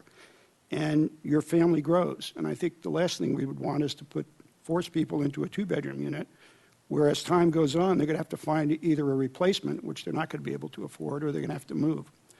So I think for those reasons and the reasons that staff outlined, and also that both staff and the ABR is recommending the modification, I don't think I could really come up with a reason now not to agree with what the recommendation is, and I would be voting for the modification. Additional thoughts, additional comments before I comment? Okay. Well, I'm really struggling with this. Let me be candid. I've gone back and forth numerous times as I've read through the material, and I went back and spent quite a bit of time in the neighborhood, really just walking both sides of the streets, all the way across De La Vina to get sort of an up-close and more personal sense of the neighborhood in terms of neighborhood compatibility and conformity. On the one hand, there are many multi-family structures in this neighborhood and single-family homes that have very little setback, and they've come on board. They've been constructed over many decades. So I think on the one hand, there's an argument that can be made for very small setbacks right next to the public right-of-way, front yard setbacks. At the same time, I'm struggling with the third story, and it's not as though I have a generic aversion to any particular height of buildings in the city. I think those who know me know that it's not a static consideration for me. But I'm struggling with supporting the third stories, even though when I draw a line across the treetops here, clearly the third stories from this vantage point, from Alomar looking, I don't know if that would be west, they don't tower above the mature, tall trees. So that sort of softens my concern about a third story. when I considered moving the whole project closer to the creek, I have other, biological concerns about the creek. And I don't want to completely remove some type of a green backyard experience, an opportunity, resource for these homeowners. So I'm stuck with, whether or not there's any compromise that's possible. And at this point, I'm considering supporting the project, even though initially I had some significant concerns. Not all of my concerns have been allayed, but I want an affordable homeowner project to move forward, even if it's, let's say, imperfect or not ideal for what I would like to see. I recently did significant research on how many three-bedroom, both rentals and for sale, opportunities there are within the city of Santa Barbara. The inventory is so low that I think we need to do our best to construct this type of housing with all of the constraints, the CC&R's covenants, whatever they're going to be called, and because I think there is a need for this, and it's clearly an unmet need in our community. So I'm going to be inclined to support the project as it's currently designed, even though on another day and another time I might press Mr. Piker to kind of work around the edges to change this. I'm going to, with some reluctance, some hesitations, I'm going to support the current project. That's if there is a majority of us to do that. Mr. Thompson? Well, I'll move to approve the project, including the front setback modification with the findings and conditions in the staff report. Is there a second? Second. Further discussion? I'm open to discussion. No further discussion. Okay, let's call for the vote. All those in favor? Aye. Opposed? No. No. Okay, so we have Thompson, Schwartz, Campanella in support, Bartlett, Peugeot opposed. It passes 3-2, and this project is appealable within 10 calendar days to the City Council. Thank you.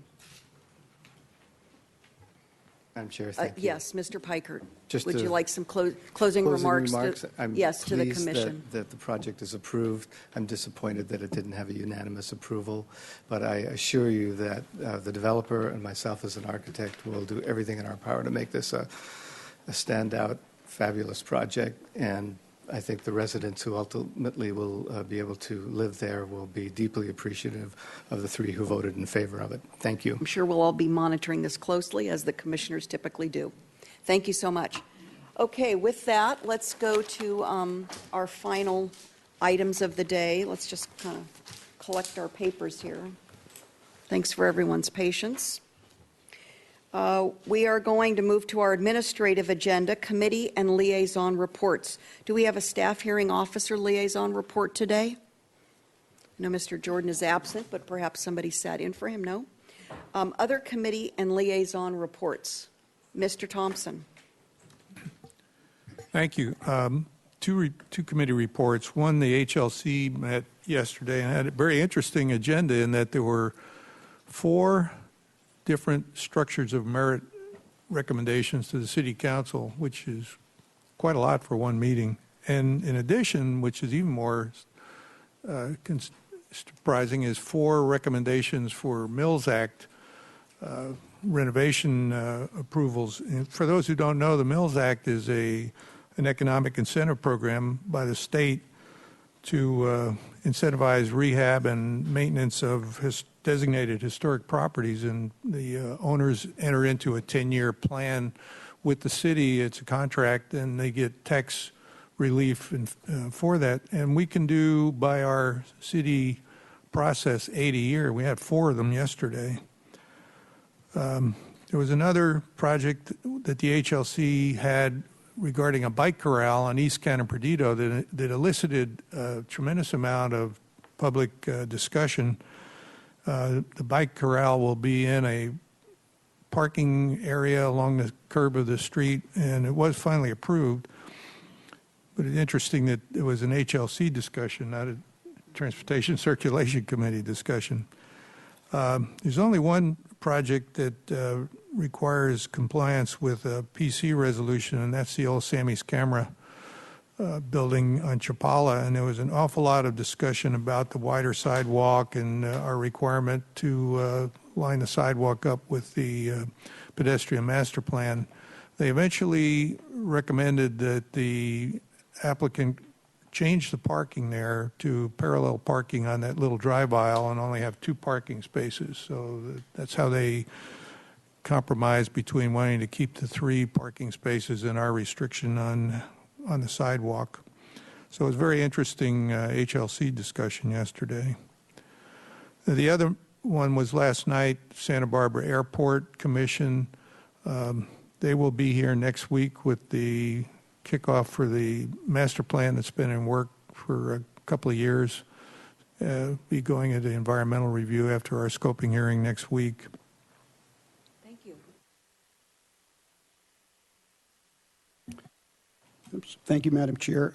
I attended the Downtown Parking Committee meeting today, and the major topic was review of the operating budget and results for the fiscal year ended June 30th, 2014. Some items of note are that the utilization of the parking lots are up. Revenues are up just under 6%, about 5.6% year to year for the same 12-month period.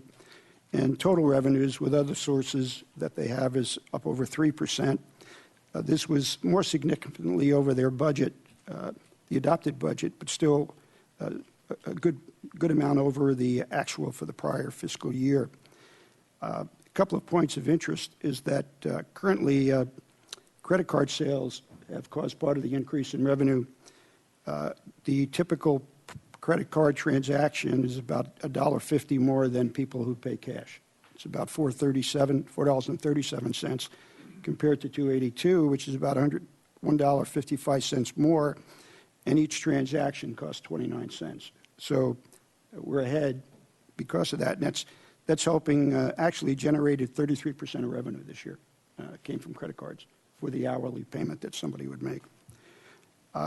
Discussions are underway, and the chair wanted Councilmember Rouse, who attended, and myself to tell our respective bodies that they are looking at the situation existing now with the utilization of the Victoria Lot 5, which, because of the public market, the new Vic Theater, the activities that are going on there now in well-used area, the capacity utilization of that lot, and looking at ways maybe to move the parking a bit between the Granada Garage, which is close by, to get more word out there that there is room available, as well as Lot 5, which is down between Figueroa and Anapamu, which has capacity as well. So they want to let us know they are looking at that and try to relieve the lot by the Vic by either education, outreach, talk to employers more, but some way to better distribute the parking capacity. And that was it. Thank you. I have a question to staff about that, because there's been discussion now, maybe even Mr. Vincent knows, for well over a year between parking, between Public Works transportation planning and Parks and Rec about the Louise Lowry Davis lot. And I'm perhaps Mr. Campanella's heard more recently, but I've not heard of any new negotiations that have been struck where we could use that, for example, in the evenings for overflow, because now the Victoria lot is so impacted. Any new information there, to your knowledge, Ms. Brooke? No. Mr. Vincent? Madam Chair, members of the Commission, the Louise Lowry Davis lot has been designated as park and recreation land by the city. It is subject to charter findings pursuant to Section 520 of the charter that to be dedicated to a use other than park and recreation use, the council would have to make a finding that the alternative use or the other use of the property is compatible with and accessory to the park and recreation use to which the land is dedicated, and we do not find that could be factually concluded when what you're proposing is essentially dedicating the parking in that lot to a use that has nothing to do with park and recreation. It has to do with a public market or other commercial uses within the area. So that's not going to happen. Okay. Okay, my report is about water. As you know, I'm the liaison to the Water Commission. I just want to highlight a couple of things. That Monday of this week was the Water Commission meeting, and Kathy Taylor sat in for Joshua Hagmark, who was on vacation. What came to light over the weekend and has now been addressed by the city, and you probably saw yesterday's press release, is that there is theft of city water occurring, and it came to my attention over the weekend from the police department. So we have some trucks pulling up to our fire hydrants and illegally siphoning off up to 500 to 1,000 gallons of water. And so between Public Works, the city attorney's office, and planning, I think there's been kind of a circling of the wagon, so to speak, around this issue. The media release, I think, makes it pretty clear in terms of it being a misdemeanor if, in fact, somebody is identified and arrested and there's prosecution there. This is how Kathy Taylor described the legal process to me, and I think it's important that the public know. We provide construction permits, and Ms. Brooke can jump in if I'm leaving anything out, and that provides what I'll call a portable meter, a handheld portable meter for a legitimate construction company in conjunction with a permitted project to pull up to one of our fire hydrants and extract a certain amount of water, and then it gets read and they get charged for it in conjunction with a legally approved project and a legally approved permit.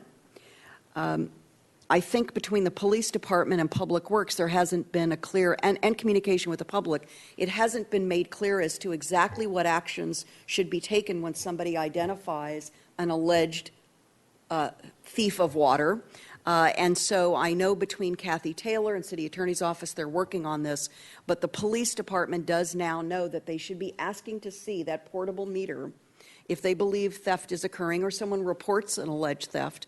But the police certainly don't have the resources to follow these trucks to whatever their destination is. So we don't know ultimately if they're taking it to the right location or if it's going elsewhere. But at least we're on that, and now there are 3 ways to report alleged theft to the city. So I just want to say this is on the city's website. I went back to our website this morning to make sure that the public knows how to learn about the process. So right on the front page of the city website, main page, it says, City experiencing a stage 2 drought. There's a link. You can click on that.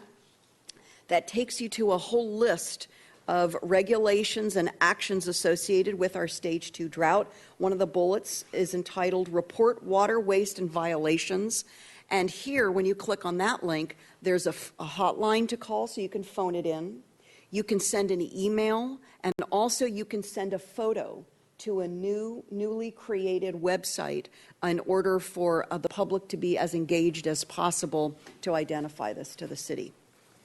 So that's on water theft. Lastly, I wanted to mention that on June 13th, this is in connection with the potential restart of our desal plant. June 13th, the California Coastal Commission, specifically Deputy Director Allison Detmer, sent a letter back to Rebecca Bjork, our Public Works Director, identifying and confirming exactly what steps will be needed for us to renew our permit for our desal plant. And we have a ways to go. Let me just cut to the chase here. There are some aspects to repair and maintenance of our desal plant that will need to be reviewed and reconsidered by the California Coastal Commission. And also this issue of open water intake is going to be looked at very closely because there's new technology now that supposedly reduces the adverse impact to the marine life that gets sucked in to desal plants. Lastly, the Coastal Commission has alerted us to updated California Ocean Plan policies that will be coming out, and should any of the updated plan require us to do something above and beyond what we already believe we need to do, that could further extend out or further delay the permit renewal of our desal plant. So certainly not the panacea that some people think the regeneration of the desal plant is going to provide, but that's where we are with that, and I think that probably Joshua Hagmark's going to be addressing that in greater detail when he comes to us in a few weeks. So those are my water reports, and I think that concludes our reports for today. Unless, Ms. Brooke, is there anything else? I know we're going to be back here on July 24th. Very good. So with that, our meeting is adjourned. Thanks, everyone. What it's like to be loved by you. I will love being loved by you.